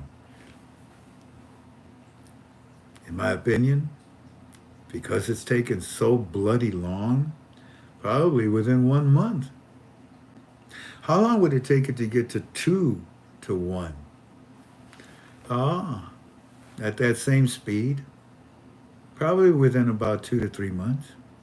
How long would it take it to get to what it was, 322 and up to maybe 386? Probably within less than 6 months. This is all in my opinion. But this is also why you have to know when to hold them and when to fold them. When the new exchange rate comes out, at least in my opinion at 1-to-1, 90% of you are going to go to your banks and exchange, and you're going to say, I'm done, I'm out of here, I'm happy with this, and that's enough. And that's what the CBI is counting on, by the way. Now, if you only have a few dinars, I don't blame you. But if you have a lot of dinars, well, I would tell you to consider exchanging 10% and holding on to the 90 and watch the float. I just told you that maybe, in my opinion, the first month will be volatile. Within about 6 months, we could reach our point. But in that passage, in that pathway, you have to look at the rate. You have to study the rate. You have to pay attention. Look, it did a PIP movement faster than it did last week. Oh, maybe it's gaining ground. Maybe it's going to travel faster, et cetera, et cetera. Another thing, if you're fearful that all of a sudden you cannot exchange your Iraqi dinar anymore because, well, the CBI says that they're all null and void. The IMF has rules and regulations. And one of their rules is that you have to notify the populace of your time frame. They cannot necessarily just come out and say, we're going to float our currency without telling you how long they'll float their currency. Some countries don't play, fairly. Some countries don't play very fairly. But I think that Iraq has to, because of the way they're under the thumb, the tutelage of the IMF, the WB, the WTO, and the U.S. Treasury. So I think that they will follow the rules and the laws. Did I answer that question? What's another one? How did Kuwait money come back so quick and Iraq is taking so long? This is Carl Buer. Excuse me. Well, once again, Carl, you have to look at the history of the Marshall Plan. You have to look at the history of America and how we manipulate other countries' monies. You have to look at our history just in the 19th century. Let's start at 1900. In 1900, the economy was doing very good because if you go back and you look, there was so many inventions going on at that time. From 1890s to the 1900s, there were so many things that were being invented left and right. Our economy was booming in the United States. From 1900 to 1910, our economy suffered. And it was bled into a pointless war. It was called World War One, and it hurt our economy. Ironically enough, that war afterwards gave it a pendulum shift, a pendulum swing. From the 1910s to the 1920s, our economy exploded. We called it the Roaring Twenties. From the 1920s to the 1930s, we got so spoiled. And then all of a sudden, we had something called a Dust Bowl, along with the Great Depression of our currency. Notice that? 1890s, 19 up, down, 1910, 19 up, 1920s and 1930s down, 1930s to 1940s. Oh my goodness. World War II. This is where everybody pitched in. They even made pennies out of copper, or tin, I should say. Everybody pitched in, and it helped our economy tremendously. This war did. And sure enough, after the 40s, our economy started to grow. And into the 50s, we stopped using the 3-0 notes. What 3-0 notes? You know that we had a $1,000 bill, a $5,000, a $10,000. There was even a $1 million bill. They're still legal in tender. They're still legal in tender. Why? The United States didn't go through a float. The United States went through an economy that was revolutionized because of a war. In the 50s, we exploded so much with our country that the 3-0 notes that we were using for all those decades, we didn't use them anymore. Our banking infrastructure started using the 3-0 notes. And everybody forgot about the 3-0 notes. They only used the 1, the 5, the 10, the 20, the 50, the 100. Oh, those are called lower denoms. And those are the ones that are being introduced, are going to be introduced to Iraq. But Iraq is going to remove their 3-0 notes in a float. When it reaches 1-to-1 and it reaches out there, that's the dropping of the 3 zeros from the exchange rate. And it'll drop the 3 zeros physically from their currency because people will trade it in. You're going to trade it in, 90% of you, maybe 99%. The CBI will get back all their 3-0 notes that they're missing, that they need and want. So how long will it take? I hope I answered it. And I hope I answered this question about Kuwait. Kuwait, boom, after 1950. What happened? Look at the 60s and the 70s and keep on watching and keep on going up and down. And you'll see our economy suffered. Our economy went up every 10 years. Then all of a sudden, 1990 to 1999, Kuwait, oh, our economy crashed in 1990, but in 99 it started to come back up again. Whoa, I wonder why. Clinton balanced the budget and paid off some of our deficit, but nobody knew how. You can't talk about blood money. How did we make this kind of money, President Clinton? Because your boys and girls went to war and died for it in Kuwait. Can't talk about that. But that's how it happened. And that's how Kuwait stayed on schedule. But after 1999, we were getting ready. Weren't you, Bush? You was getting ready, weren't you, sir? Huh? And unfortunately, Junior Bush got the bad end of the stick. They knew. They see it over and over again. We went from jungle warfare to deserts. They knew what we were doing with every country that we were knocking over. spinning again. Now we stop spinning and it's still rotating. And it messed everything up real bad. And it delayed things. And we had to waste from 2000 to 2010, basically. And then we had Obama, who sent billions and billions of American dollars in platforms in our Galaxy 9 airplanes, cash, so that nobody could trace it. Billions, untold, hundreds of billions of dollars to Iran, who became nuclear proliferated. Well, of course, they weren't going to raise the value of their currency when their neighbors were ready to destroy them and take everything. So the monetary reform was delayed by 10 years because of a president in the White House that supported Iran instead of Iraq. Sad.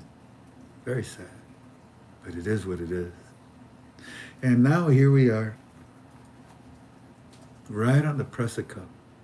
Family, I'd like to bring in Will. He's going to talk to you for about 5 minutes because we have something special a week from this Wednesday. And I want Will to tell you about it. Brother Will, are you there? Oh, yes, sir, I am. Go right ahead. And then when Will's done, we'll get back, family, and I'll read you the rest of what our Firefly had to say. Floor is yours, brother. I got a lot of those 3-0 notes, I'll tell you that. And listen, I just wanted to say, I hope all you my British friends have fun at work tomorrow because we've got a holiday and we're going to enjoy it. Hope y'all have a great day tomorrow. Over here in America, we're going to have a holiday. Thank you, Britain. All right. Next Wednesday night, that would be July the 12th at 6 p.m., we're going to have a live YouTube with a fellow named Stephen K. Scott. You guys may not know him, but this could be one of the most entertaining YouTube interviews or presentations that you're going to see this year from anybody, including Frank. Short of the RV, of course. Stephen K. Scott is a world-renowned author. He is a world-renowned marketer, doing over $4 billion in sales between his companies. And he is a very devout Christian since the age of 16. And he is now in his 70s, I imagine. But over the last 15 years, Steve has also been heavily involved in pioneering glutathione research. And this is going to be something for you, okay? Now, let me just tell you a few of the folks that Stephen has worked with, okay? A few of the folks that he's worked with, they would include, have y'all ever seen that advertisement on television where Chuck Norris and Christy Brinkley are rowing on this thing called the Total Gym? The Total Gym was his creation. The Total Gym was his creation. Now Christy and Chuck have been on TV now for 15 years advertising that thing. And Stephen Scott, he's worked with Tom Selleck. He's worked with Kenny Rogers, Dick Clark, Lee Gifford, Kathy Lee Gifford, Richard Simmons, Ted Danson, Chuck Norris, of course, Charlton Heston, Burt Reynolds, Michael Landon, John Ritter, Cher. For goodness sakes, he's worked with Cher, Frank. And Frank 26. He's also worked with Jane Fonda. And Frank 26. And Frank Villa. Yeah, he's working with Frank Villa now, too. And, there's going to be some stories to be told next Wednesday night at 6 p.m. on this live Zoom. as a matter of fact, it might just be life-changing for some of the members of our family. And we are so excited to have him on. You just don't know. His latest book is called The Jesus Mission. Some of his books are The Greatest Words Ever Spoken, I Was Mentored by a Millionaire, Jesus Missions. I mean, it's just one after the other. It's all Penguin Publishing out of New York. He is a best-selling author. And we hope that you will come and join us on Wednesday evening at 6 p.m. for this live premiere YouTube with Frank and Stephen Scott. Now, you're also going to see something a little different on this YouTube. We've been working on a different method of presentation that I think you're going to enjoy. I hope it all goes well. We're learning it as we go, but I think we're going to have it down by the time we get there. We won't tell you ahead of time, but you're going to really be tickled at the presentation methodology that we. Some entertainment. If you want to find out about some life-changing product that Mr. Scott has brought to the market, yeah, you might want to be on this call. It's absolutely mind-blowing. And the way that Stephen Scott says he identifies a groundbreaking product is it has to be something that no one else has. It has to have value for everyone at every age. And it has to be affordable. And it has to help everyone. And this man puts his faith in his business. So when I heard that, I was like, this is a match made in heaven for KTFA to know Stephen Scott. It just is. Because not only is he a man of faith, proven over and over and over and over and over since 16 years of age, but he's also a wonderful marketing genius that brings products that help people to market. And I think you're going to like his latest. I really do. It's going to be earth-shattering, earth-changing. It's only been on the market since 2020, about the middle of 2021. So yeah, this is going to be awesome for you guys, and we look forward to bringing him to you Wednesday evening at 6. All right, Frank, that's it, brother. Thank you. I look forward. It'll be a week from this Wednesday. A week from this Wednesday at 6 p.m. That's correct. At 6 p.m. God bless y'all. God bless you too, Will. Thank you. Thank you. Well, I will admit I'm excited about this gentleman coming because he's well known, and we'll see what he has to share with us about this product. Anyways, real quick, let me finish up by giving you a Novate. You know that this is mother's milk. You know that this is one of the products that my doctor is allowing me to take. Family, a Novate. This is mother's milk. This is what allows your immune system to grow inside of your body. Right now, my oncologists are giving me what's called immune therapy. Actually, immunotherapy. I have to go every 2 weeks, and they do an IV drip for 3 hours. Well, they also allow me to take this product because they said colostrum 6 is an amazing product for your immune system. You want to fight bacteria, you want to fight viruses, you want to fight microbes, you want to fight the things that make us sick. This is a product that will help you tremendously. And I don't want to ever have to deal with cancer again. I do everything possible to keep my immune system extremely strong. You can call John 479 414-538-7479, 414-538-7, or you can call me, 419-283-2552, 419-283-2552. A Novate. It is the very, very first thing that we put in our mouth, in our bellies, when we are born into this world. Our mother's milk. Let me do one more, and I promise we'll get back to work. And this one Tink's going to do. Tink, tell them about Zenith. Well, Zenith is a product that will help you reduce your leptin levels in your body. And why that's important is because if you have high levels of leptin, your body is going to just store fat.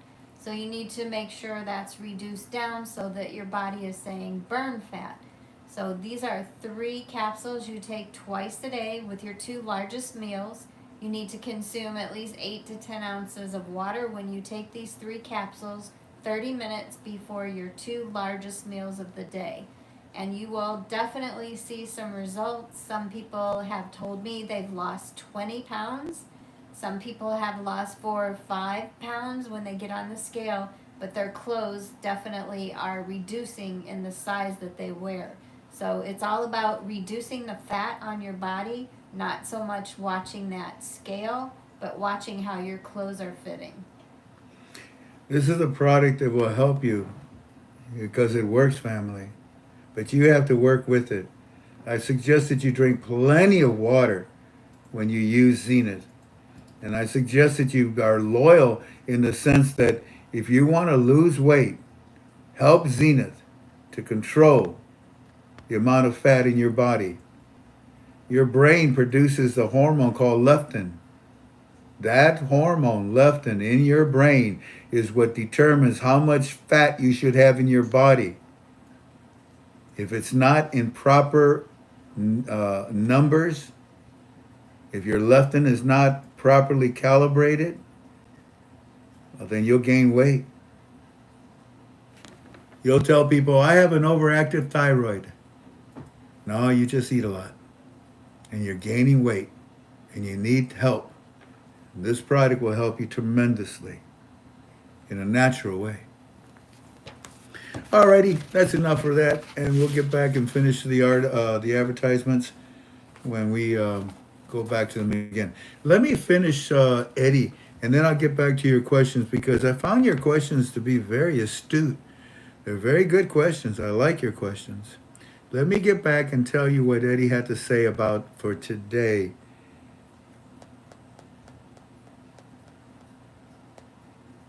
There we go. Good morning, Mr. Frank. Well, we are being told about the budget, but not in its entirety. SUDANI wants us to break it down and tell us about 10 different things that are in that budget. Apparently, he wants some amendments or articles to be done. We're not sure if he's changing anything or if he's just adding on to it. But he says it is for us, the Iraqi citizens. We believe him, we trust him, and we're with him. Also, Mr. Frank, he told us that the banks are not receiving customers today due to annual inventory. So there's no customer transaction within the banks today. I was not able to go see my bank friend. Then he sends me another report. I say some things to him, and then he says, yes. The news is saying that the Reconstruction Fund has been set up since 2015, and it's supposed to help to fund the rebuilding of Iraq. This is on delay because of the corruption of the funds that SUDANI is talking to us about today.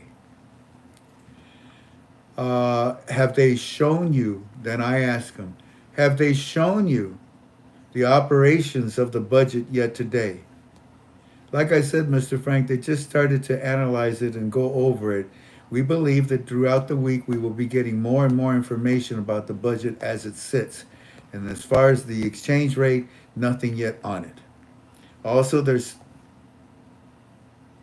Also, they're saying, they're saying currency companies are requesting amendments to the currency auctions. You get that? Did you catch that part? Listen.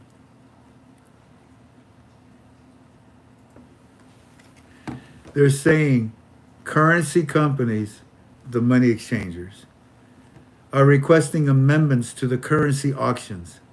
There are no currency auctions. There is no longer a way for you, Iran, to steal the money of Iraq. SUDANI is not going to amend anything in the budget so that we get the auctions back, you knuckleheads. What a waste of time you guys are. What a waste of breath. Also, Mr. Frank, the television says that Parliament is trying to launch a bullet of mercy. A bullet of mercy to the Erbil and Baghdad talks to get the oil and gas passed. Now, that sounds like fancy words, or even sounds like mean words or threatening words. Basically, it's just the bad guys that are saying, we want the budget. Yeah, we know you do. Also, Frank, Eddie says that he thinks that it is being activated, the budget, and he believes that it will be at 1,300. They were told Sunday that the budget figures of 1,300 would still be in there, but he has not seen that yet. So it doesn't seem to be official just yet. Eddie, once again, don't worry about the exchange rate. They will give it to you, because even if it's at 1,300, that is not the true exchange rate. You know very well that the math will not work at that exchange rate, at that program rate. So don't worry about the exchange rate. I keep telling you over and over again, worry about the process of the budget. Keep telling me what they're doing. Keep telling me every day how much they're revealing to you and what line items. Yes, Mr. Frank, we understand, and we're doing that. Also, we found out today, Rafadim Bank's temporary stopping all electronic advances, along with the other bank that we told you about. They're calling in to investigate all wealthy politicians. What? They're what? Right there at the bottom. Rafadim Bank is stopping to do what? They're investigating all wealthy politicians. Okay, well, that's good. Yeah, I guess, Eddie. Eddie, I believe that SUDANI is doing that because obviously he wants everything to be secured within the budget. Yes, Mr. Frank, SUDANI is telling us a lot today. We don't get the same information from the articles that are released, nor from the files that you give us. He is doing a good job in educating and taking us into the reforms, although we still don't see a new exchange rate, and that's why we are all talking that it's going to stay at 1,300. But like you said, it is impossible for 1,300 to do any of the activities that are in the budget that is being done right now. And then he said a few other things, and that's good enough. So there's your report. There's the articles. There's Eddie's report. And I've told you basically what Walking Stick wanted to share with you. And what I want to do is continue to answer some of your questions, because you had some very good questions. I saw your hand. I saw your hand. Yeah, I see your hand. Now, I went back, Tink. As you can see, I'm way back here. I'm about an hour in the past. I'm going to try to scroll and see what I can find, okay? Okay. Texas T. Do you think that the new small category notes will be announced soon? Yes, Texas T. I sincerely do. When the CBI was having all of its meetings, I suggested on my blue couch that they should come up with a date of when those new small category notes will be released. Yeah, that's what I suggested on my blue couch. Let's see, Frank. Mr. Keith, do you think that the basket of other currencies will go with Iraq, the ones working in Iraq? Yeah.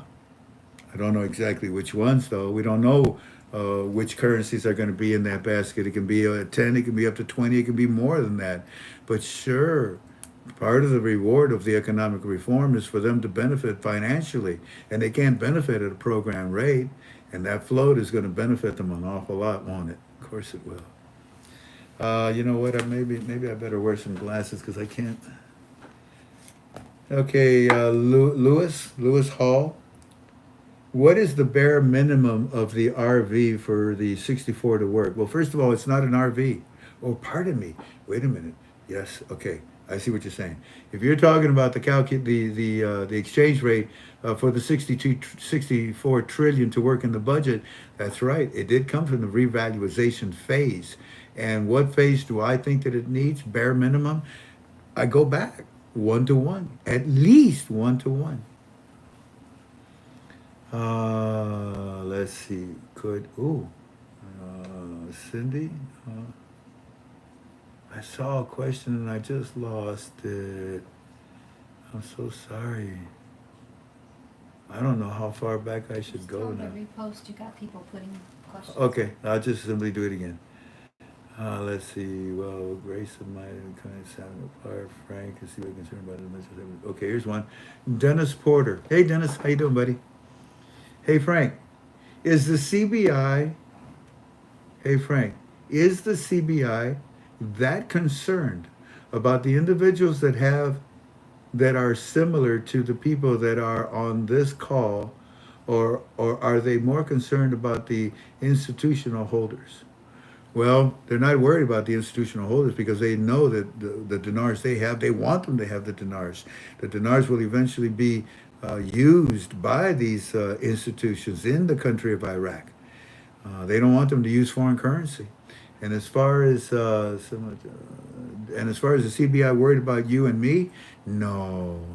Oh, there's somebody is that a donation? Yes, right. John Bell. Thank you kindly, John Bell, for your financial contribution. God bless you.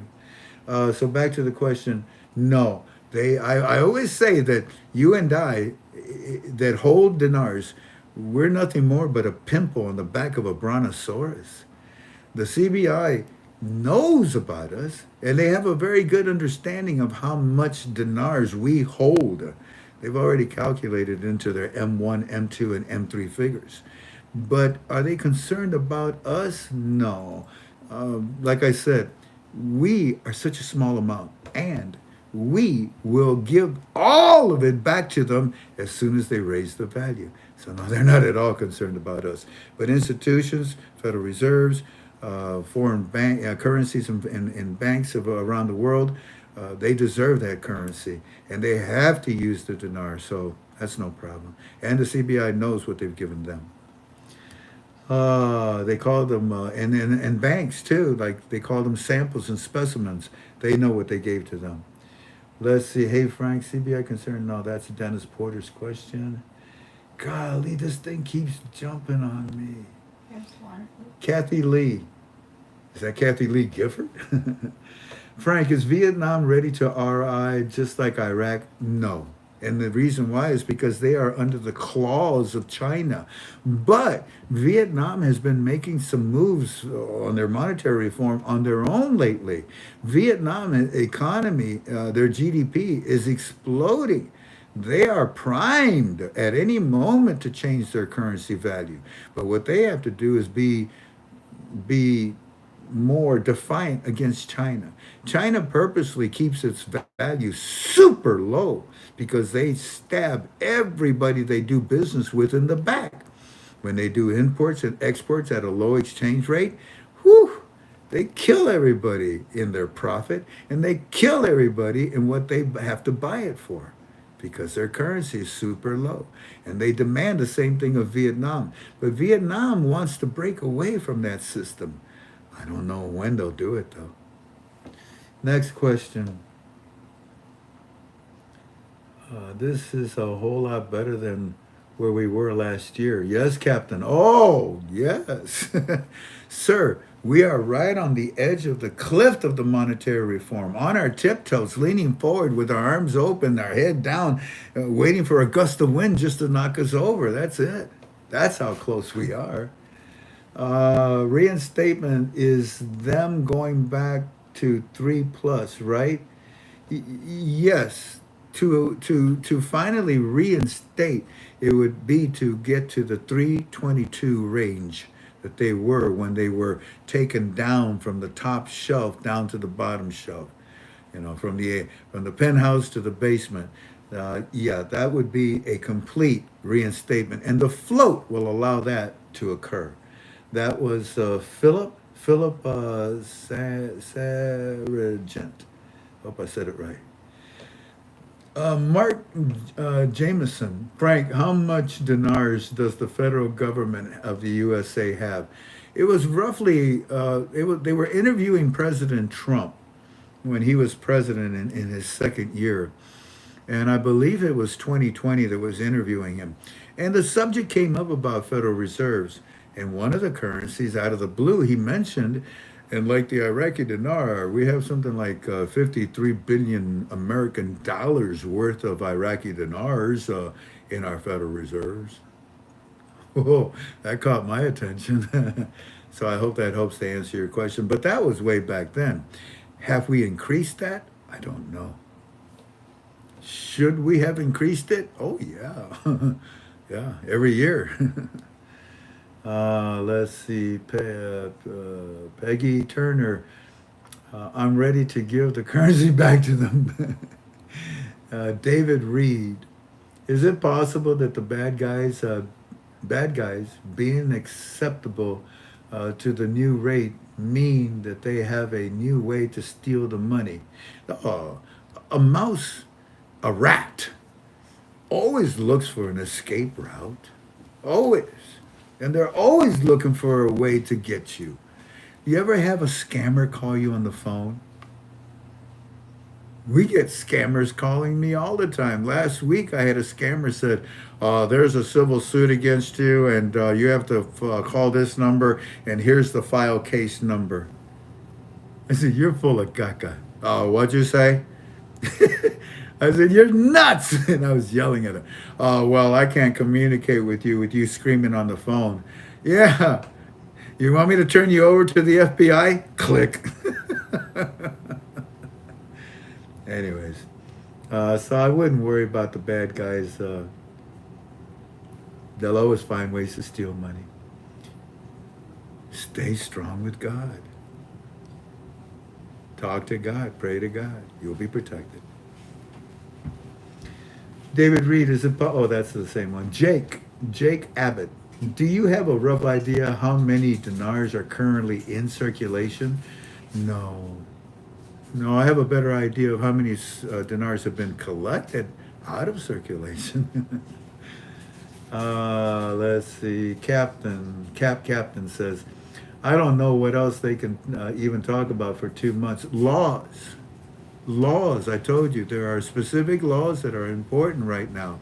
They can open the budget without these laws, but these laws are important for, what did I tell you? The reforms, not the budget. The budget law is set.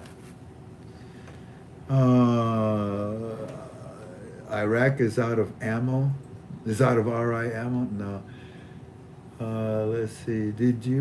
Jeff, you hear that? Much closer than we were last year. Okay, thank you, Jeff.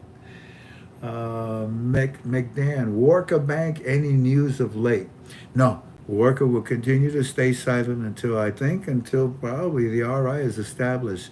Then they will have the funds, the mechanisms, the laws that will allow them to function. Right now, the CBI has punished them. Thank you, Frank. Okay, you're welcome. Diva says, Frank, perhaps you've addressed this before, but I may have missed it. Will they be dropping the 3 zeros on a 25,000 dinar note? I'm new to this and I keep hearing conflicting information. Oh, Diva, bless your heart. Alrighty, family, let's help Diva. You want to? Let's take a little time to help her. Diva, you'll find 3 zeros in 2 places. You will find 3 zeros in 2 places. First of all, in the exchange rate. The exchange rate right now for the Iraqi dinar is 0.000. 85971, something or another like that. When they move the decimal point to the right, because they have added value to their currency, they will move it 1 0? No, no. 2 zeros? No, no. 3 zeros? Okay. And it'll be roughly about 0.86. They can round that off to $1. That's where we're looking for 1 to 1. Now, the other place where you find 3 zeros is in the currency itself. Pretend that this is, a dinar. You got the three, it says 25,000 up here, right? Up there in all four corners. Well, it's not like somebody's going to take a pair of scissors and cut where it says 25,000 dinar, the 25,000 out of the physical currency. Of course not. They cut it out of the exchange rate. And when they cut it out of the exchange rate, it adds value to the currency. So that the 25,000 dinar note outside of Iraq is at 1 to 1 a $25,000 note. But inside of Iraq, their exchange rate is what makes that valuable to whatever rate they have. At 1 to 1, yeah, it could be worth something for the Iraqi citizens, but I don't know what the rate is yet or what it's going to be for them inside. Outside, it has to at least be 1 to 1. So, once again, there are two places where you find 3 zeros. Don't listen to what they're telling you, because what they're talking about is called a LOP. L-O-P. And sister, that's another long lecture that I'm not in the mood to get into right now. And welcome to the study of the Iraqi dinar. All right, I hope that helped them. Let's see what the next question is. How are we doing on time? 8:30. Frank, perhaps you've addressed this. I've already got that. That was Diva. Jeff, really curious what the exchange rate was when the USA bought $56 billion worth. Oh, I think it was somewhere around 1800 to 1. Derek LaForey, I hope. I hate to ask about dates, but you're going to, Then don't. Then don't, but you're going to. I hate to ask about dates, but what's your personal opinion about when the RI will occur? How soon do you believe it to happen? Look, I believe that the CBI has already established the time frame of when they want to introduce the new exchange rate. And if I believe that, then that date is extremely close to us. Because they wouldn't establish a rate to finish all of this way down the road. They would just keep kicking it down the road. Let's see, what's the next one? That was, next is Tucker. Hi, Tucker. Do you think that this waiting has anything to do with the XRP lawsuit wrapping up, as it will bring in the QF system? No, because they can use many other platforms.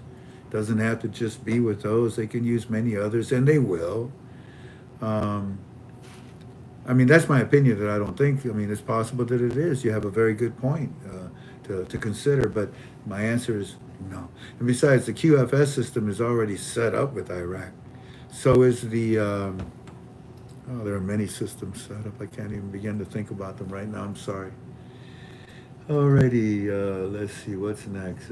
Can you share any new information from number 2 meetings? That's Texas T. I did, when I invited you to sit on my couch. And what I just talked about. Holy Carter, really? Oh no, Holly. I said Holly. I even got the glasses on. Holly Carter. The laws required for the RI were completed today.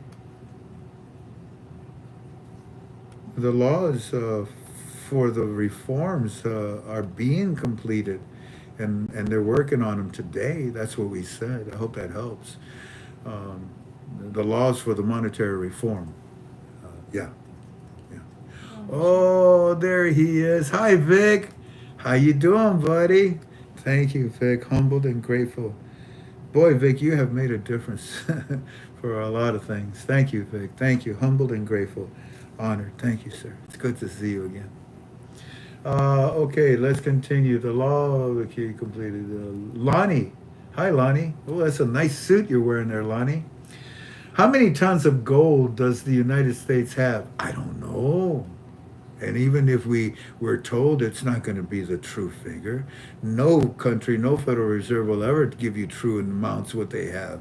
Absolutely not. No, no, no. You don't want to give up your advantage of that. And I mean, think about Iraq. Every time they said, "Oh yeah, we got 40,000 tons of gold," no, you don't. Remember, I always said the latest one. We have 70 tons of gold. No, you don't. We have 115 tons. I still say, no, you don't. But I'm not going to tell anybody because I don't know. But I know it's a lot more than that. Oh my goodness, a lot more than that. Let's see, Gene Pandolfi. Shouldn't they have passed the reform laws before the budget so that they could already have the laws? They were, and they are, and they still continue that process. It's just that this Monday is when Eid is over, and this Monday is when they promised the citizens that they would show them the budget, and this Monday is what they've started to do. As the days go by, and this week, we're going to learn a lot more about the budget. Let's see, who's next? Oh dear, have everything ready to go. Oh, that was Jean. Lorraine Collier. Frank, you really explained that well. Okay, whatever it was. I think you're 3 zeros. Oh, there are 3 zeros. The 3 cookies. The word cookie should have 3 zeros in it. Thank you, Lorraine. Thank you. Now we just got to convince everybody else of that, okay? All right, let's see. What do we got? Diva. Yes, that helps immensely, Frank. Oh, good. Hey, who is it? Lorraine. Diva liked the explanation too. Okay. Jeff says, "Oh man, 17 or 1800? Yeah, I think that was around that. Yeah. Okay, let's see. You're right, Frank. Laws captain. Yep, not a member. Okay, Frank. Do you think that the USA is holding this up? Oh no. Who is that? R-O? No. If anything at all, the USA is bleeding. They want that badly. We had number one. We had the first seat. We had cherry picking of their economic reform. Oh my word! And we've already busted the door open. We have a lot of our oil companies that are over there right now that are working and doing stuff. We have phone companies that America was first, is there first, and everybody else is going to be able to pour in. Why? Because the dollar was in that country first. Let's see. You're right. Okay, Captain. Do you think? All right, Frank. Hold on. Oops. Tank is Frank. Okay, he started.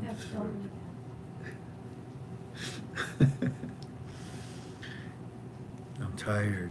What's his name? Brad. I'm tired, Brad.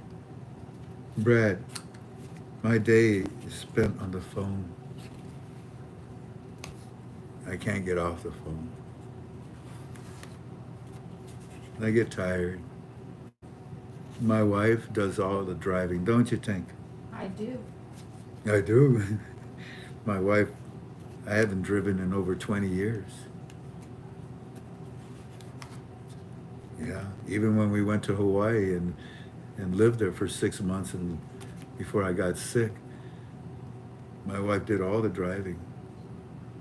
So I humbly apologize if I'm slurring. It's just that I am extremely tired.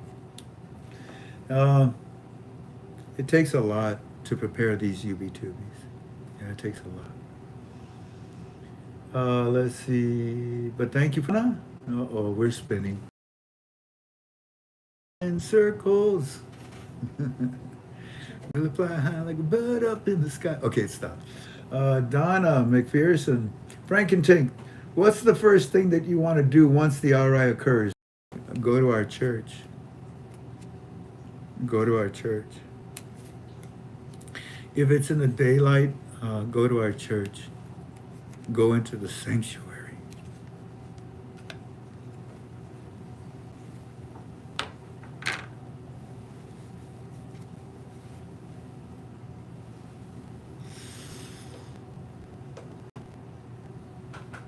God's mercy and grace has fallen upon my wife and I and my family, my household.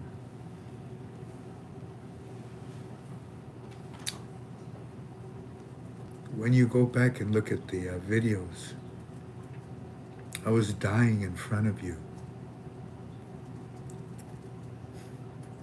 There was this one video that we have. And the next day, my wife rushed me to the doctor in Cleveland, and they operated on me, and they told her, if you hadn't have brought him in today, he'd be dead today. All my organs were shutting down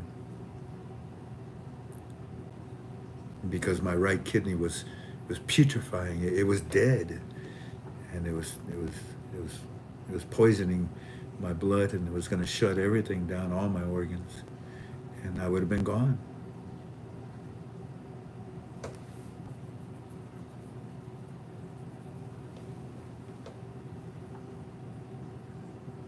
So my intentions when this happens is to go to church and get on my knees and cry like a baby and ask for guidance, proper stewardship. Because if I thought the first 20 years were rough, no, it's the next 20 years that are going to really make me sick.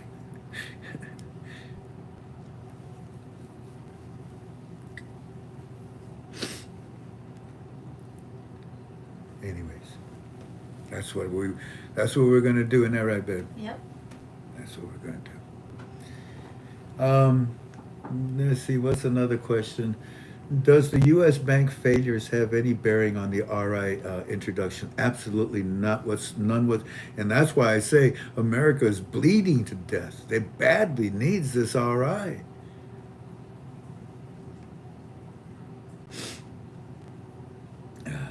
There's Vic. Hi, Vic. I see you. Thank you, Vic. You think it's holding? I answered that one.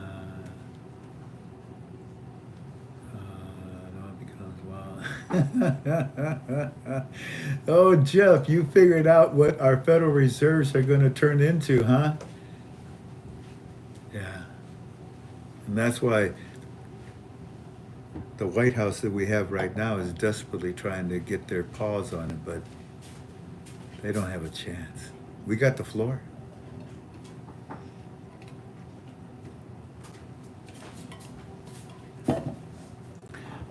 Bob, Carlin, Frank, do you think it'll take the people very long to understand the new SMILE category notes when they come out? No. There'll be samples. They'll show them. They'll educate front and back. And besides, as soon as they get their hands on them, they'll know exactly what to do with them. No confusion whatsoever. None. The fractional banking, the coins could bring in some confusion, but no, it'll all work. It'll work itself out.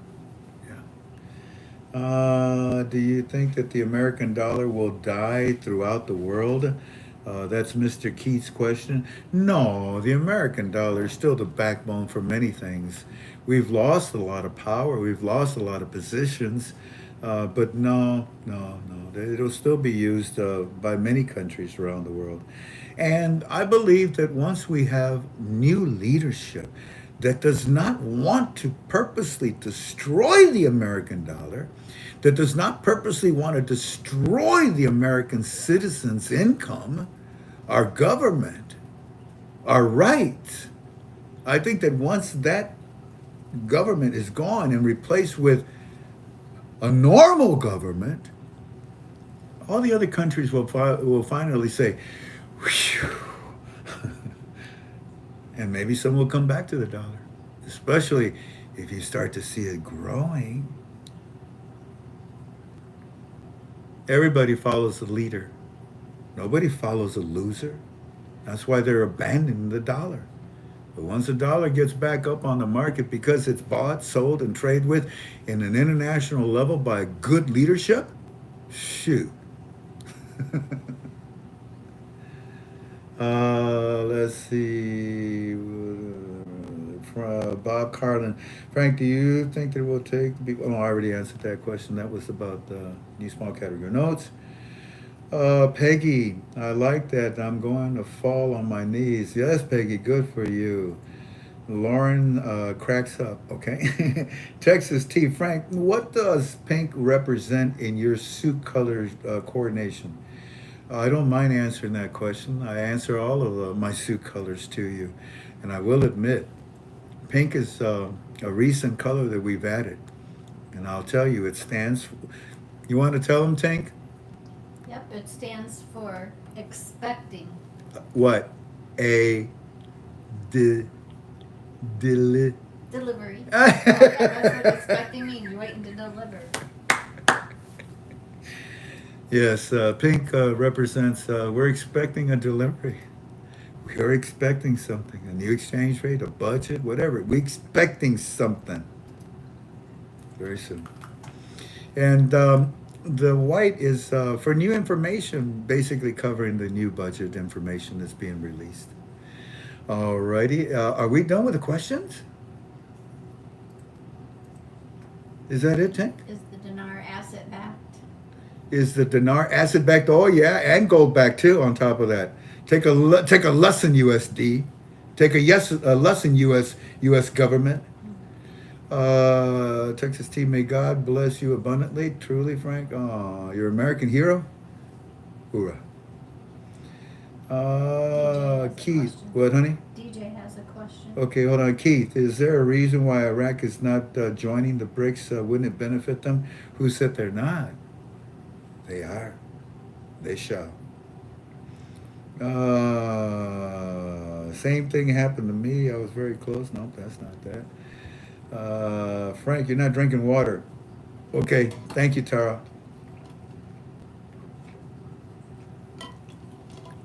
Scoop. Oh, it always makes me cry seeing you cry. I don't know if I'm crying. My eyes just get wet. Fubar. I love that name. Fubar. Good question, Keith. Okay, whatever it was. What's the next one here? We believe that you will feel better because you will be helping many people. Amen to that, BR. Amen to that.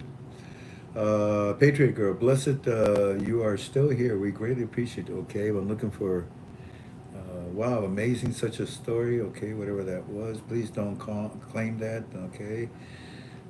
Give Frank thumbs up. Don't give him the middle finger. What? That what that says? Frank, will physical precious metals skyrocket after the dinar? They're gonna skyrocket without the dinar this year. Watch.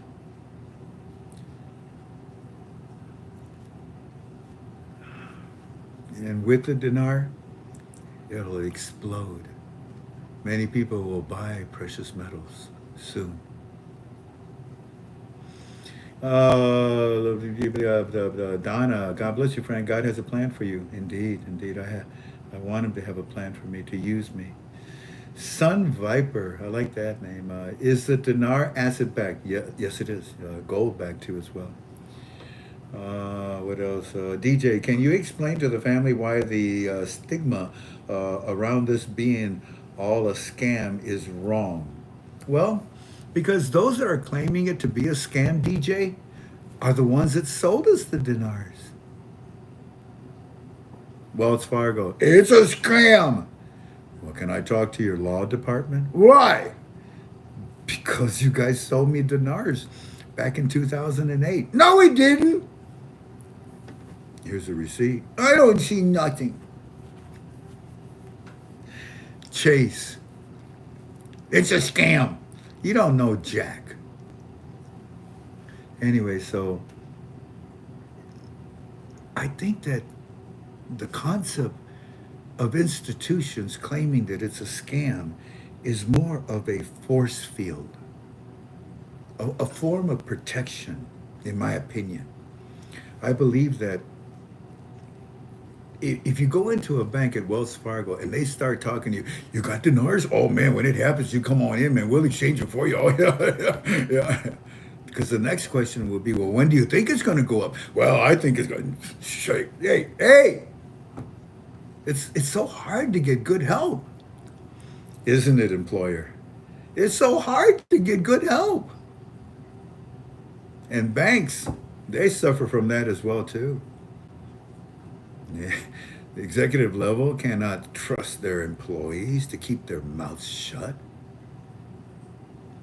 So I believe that the concept of everybody saying that it's a scam is because they're going to be heavily involved in it. And the reason why they stop selling dinars is because they know it's about to become very valuable. Knucklehead. Alrighty. Donna says, expecting a cookie? Yes, I am, Donna. Yes, I am. Piggybacking on what Frank Feinstein just said about the current debt of the fall of the dollar and a coming resurgence. If all debt is paid off using the IQD, the dollar becomes extremely strong. Bingo! Bingo! And the same thing can be used in relationship to precious metals around the world, gold and silver. Yeah. With the dinar. Okay. Thanks. Pink threw me off. Holly, Aki was called back to Iraq for the final instructions.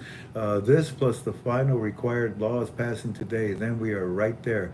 Oh yes, Holly. Yeah, we walk on uncharted land.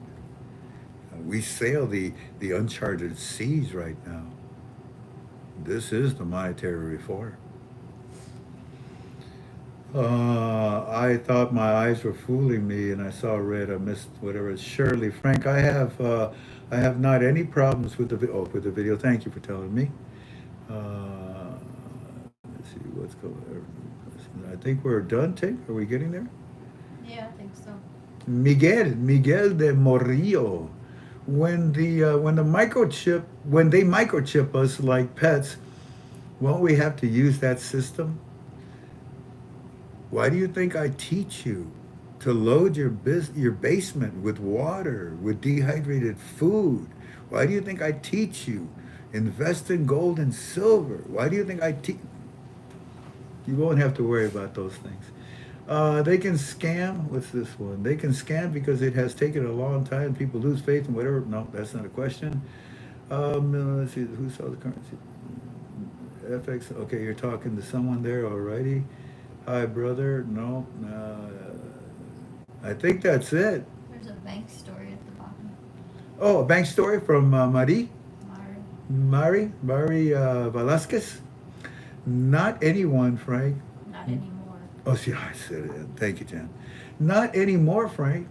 Not only did I go in and ask about the investment, I was able to get someone to call me personally and talk it over, Chase, in the great state of Texas. Now, Mary, I will admit, I did tell people at the beginning of this year that, in my opinion, it's time for us to now go into banks because banks know exactly what's going on, and banks should be able to talk to you. But in my opinion, it's going to have to be in their back office, behind closed doors. Preferably, take the manager out to eat so that there's no microphones or cameras around his office. That's what I did with Eddie. I told Eddie, I said, Eddie, don't talk to your friend in the bank, man. Invite him over to your house. Buy some Kentucky Fried Chicken. Eddie says, he loves that, Mr. Frank. Well, get him a bucket full and have him sit there with you. Get him a bottle of vodka, too, and that way he'll really talk. I don't know. Whatever.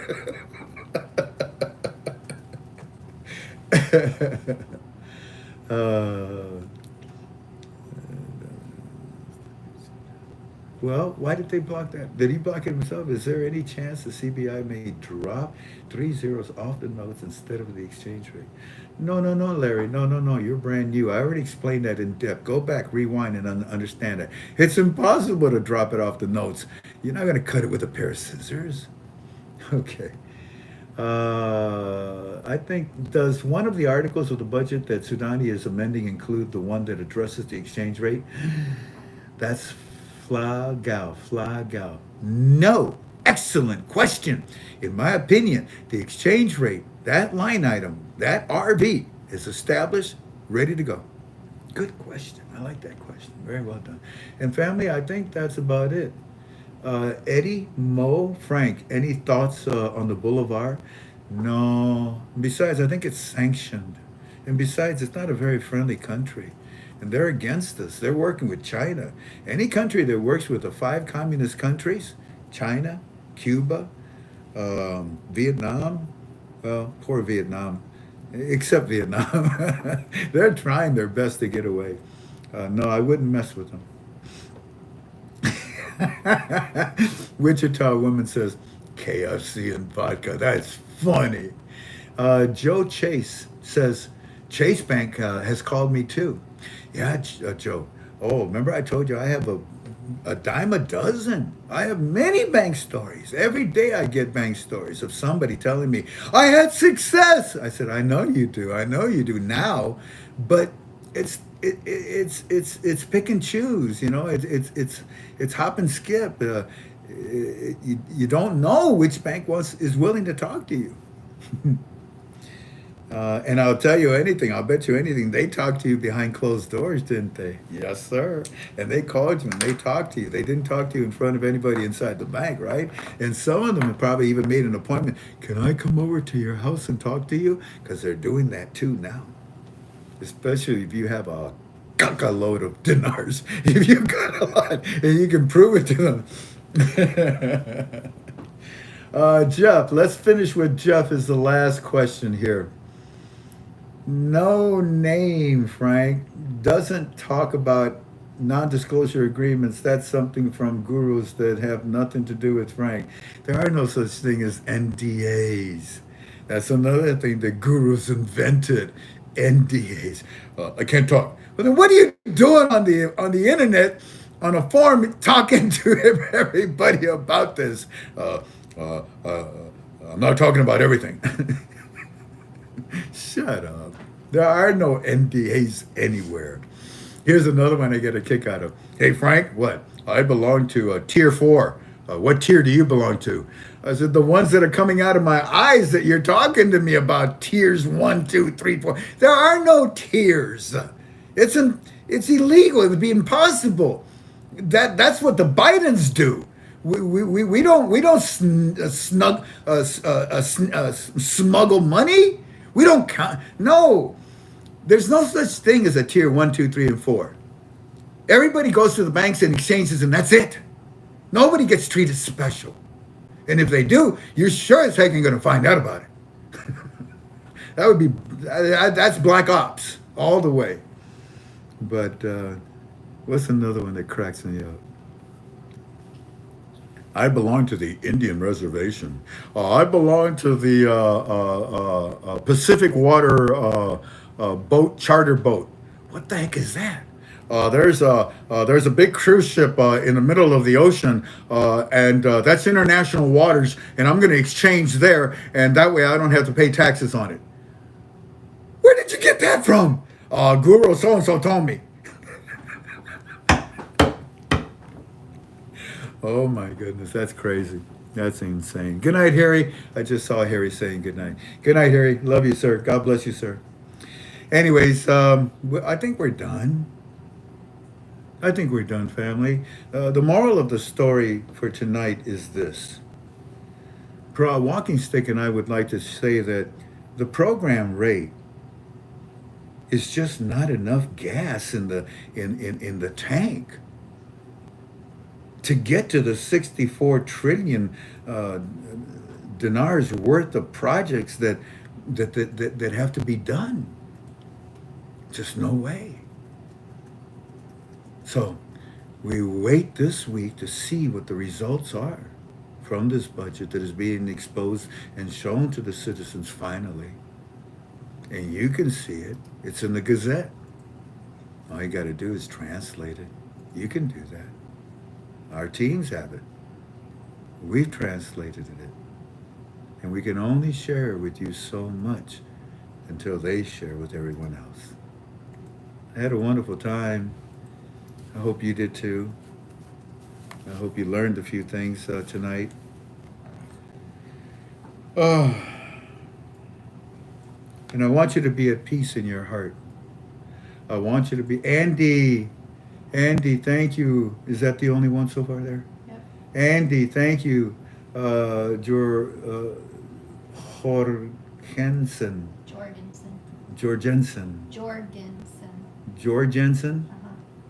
I said it in Spanish. Jorgensen. Thank you, Andy, for your financial contribution. God bless you. I want you to have peace in your hearts, family. I want you to have peace. You know something? We as human beings, we have no idea what peace is about. The history of this planet Earth has only seen endless wars, countless wars, one after another. Historians say that in the history of mankind, it's only about 257 years where there has been really no war. It's rare. It's rare. Humanity's been on this earth for a long time. And humans have no idea what the concept of peace is really all about. We've had countless war worlds. This earth, without war, is when Jesus comes back. For now, humans have no sense of what peace is like. So, I ask you to be with Jesus so that he can bring peace into your heart. And I know that things are really bad right now and sad looking, spooky with our government. But Jesus will apply righteous leadership. Jesus will apply righteous leadership. And it'll happen for 1,000 years when we, the saints, are with him on this planet Earth. If you study Revelation, you know what I'm talking about.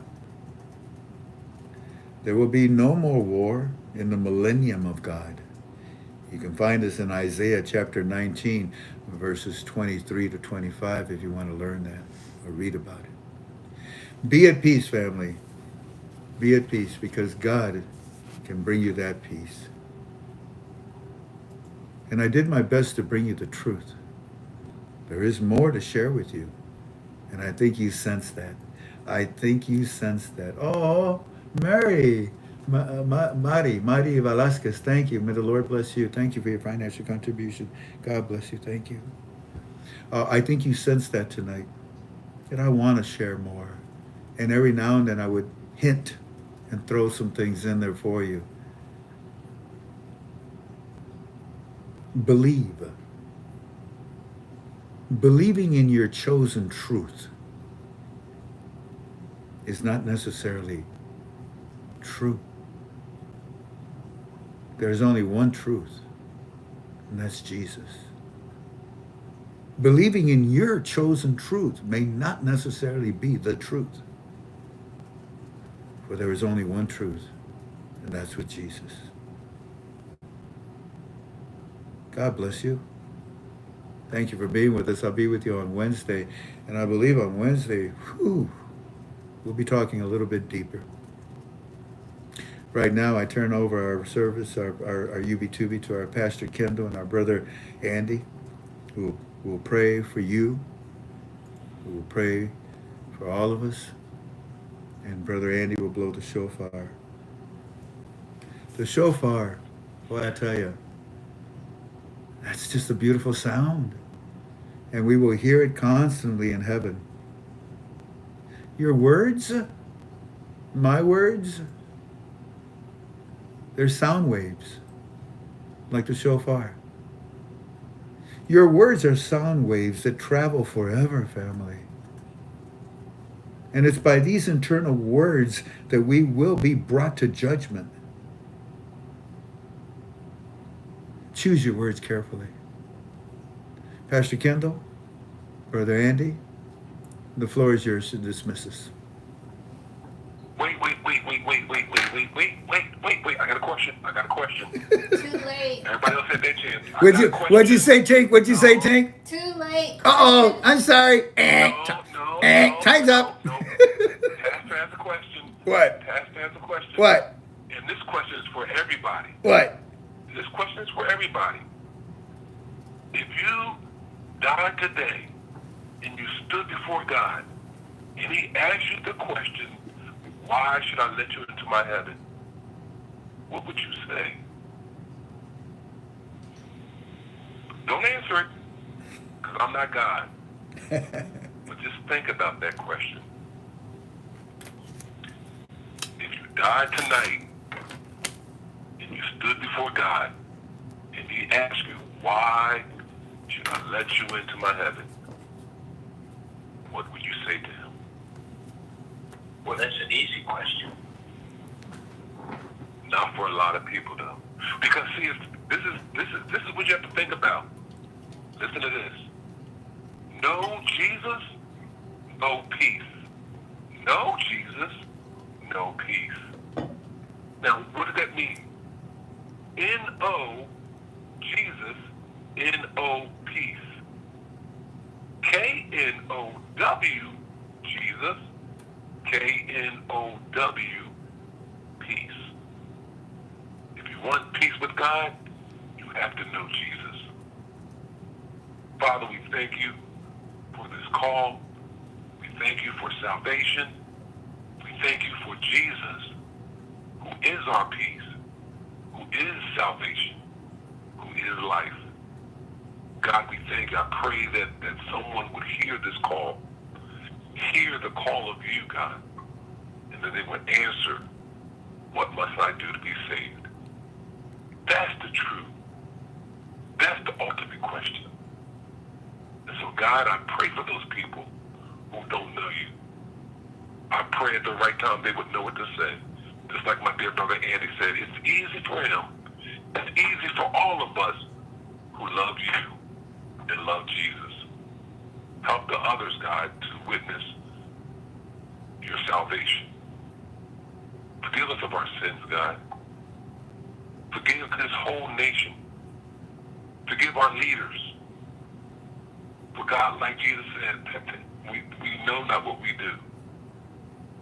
But God, we need you to shed a light abroad so that we would know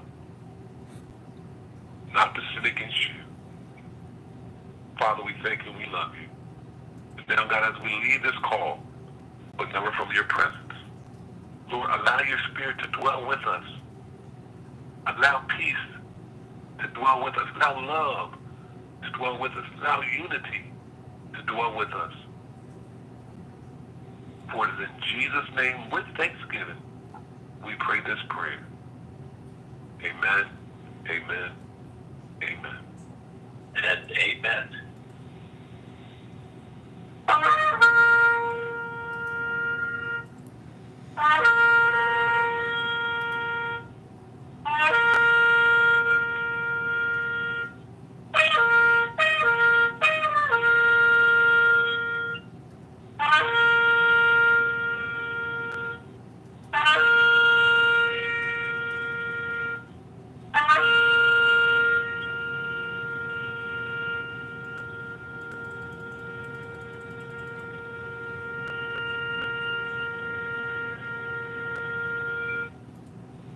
Breathe, Amen. Andy, breathe.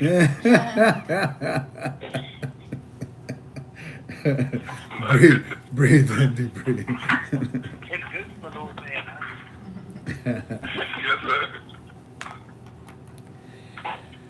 Oh, well, thank you, Pastor Kendall. Thank you, Brother Andy. God bless you, gentlemen. I love you both very much. I respect you both very much. God bless you. We love you too. And you too, Lady Thing. Thank you. You too, Lady King. And remember, And remember, Burma, where are you? I'm right here. And remember, Jesus never fails. fails. Jesus never fails. Well, God bless all of you. God bless all of you. Every second sets history. Every second sets history. Don't waste a single second with Jesus. Walk with him. Talk with him. Sit with him. Cry with him if you have to. But he is our God. Thank you kindly for being with us. I'm excited about what I have not told you. I'm excited about what I have not told you. And I pray that Wednesday we can talk deeper. Besides, you already see what's going on. They're opening the budget to the citizens of Iraq. Y'all take care. God bless you and have a safe evening, and I'll see you on Wednesday at 6 p.m. Eastern Standard Time. Hoorah. Bye-bye. Goodbye.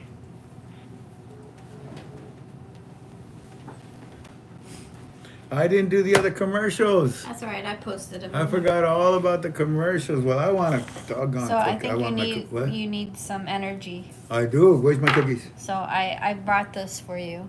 What's that? Well, look at it. What does it say? It looks dangerous. It's not. What does it say? It says cookies. There's a cookie in here? What's the top say? Whoa. Dip it, mix it, scoop it, spread it.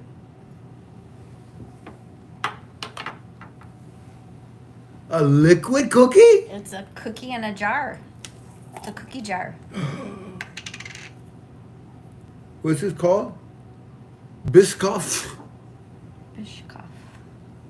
It's like those cookies. You see the cookies on there? They just blended them up. Oh yeah, the kind they give us on the airplane. And they blended them up? Who chewed them? Oh no, they blended them. A liquid cookie? Well, it's a cookie.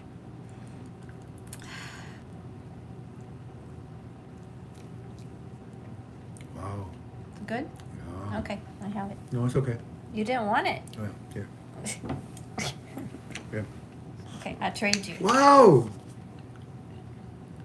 I trade you. Wow! Wow, what?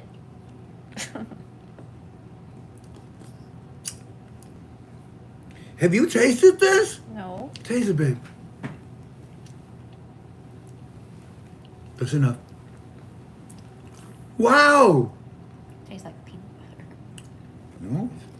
Okay, then I'll take these if you want that one. Oh no, those are mine. Those are mine. Well, you had to trade me. Well, this. No, you got it. But Only these are one. mine too. No. But these are mine. I bought these. Special cookies, okay? Mm-hmm. You want one? Mm-hmm. Okay. Nope. It's not a cookie. Ooh, you want me to taste it to make sure it's No, good? you said I could I'll make have sure one. Oh, it's real good.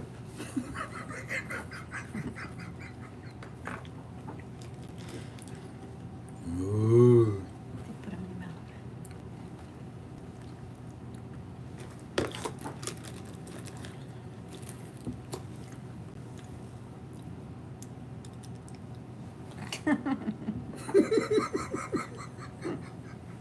Okay. Now you have to eat 3. I'm a bad boy. I can't put those back in there, No, can you I? have to eat all Oh, of that's them. right. They're mine now. Okay. I gotta go. I'm in trouble. Bye bye.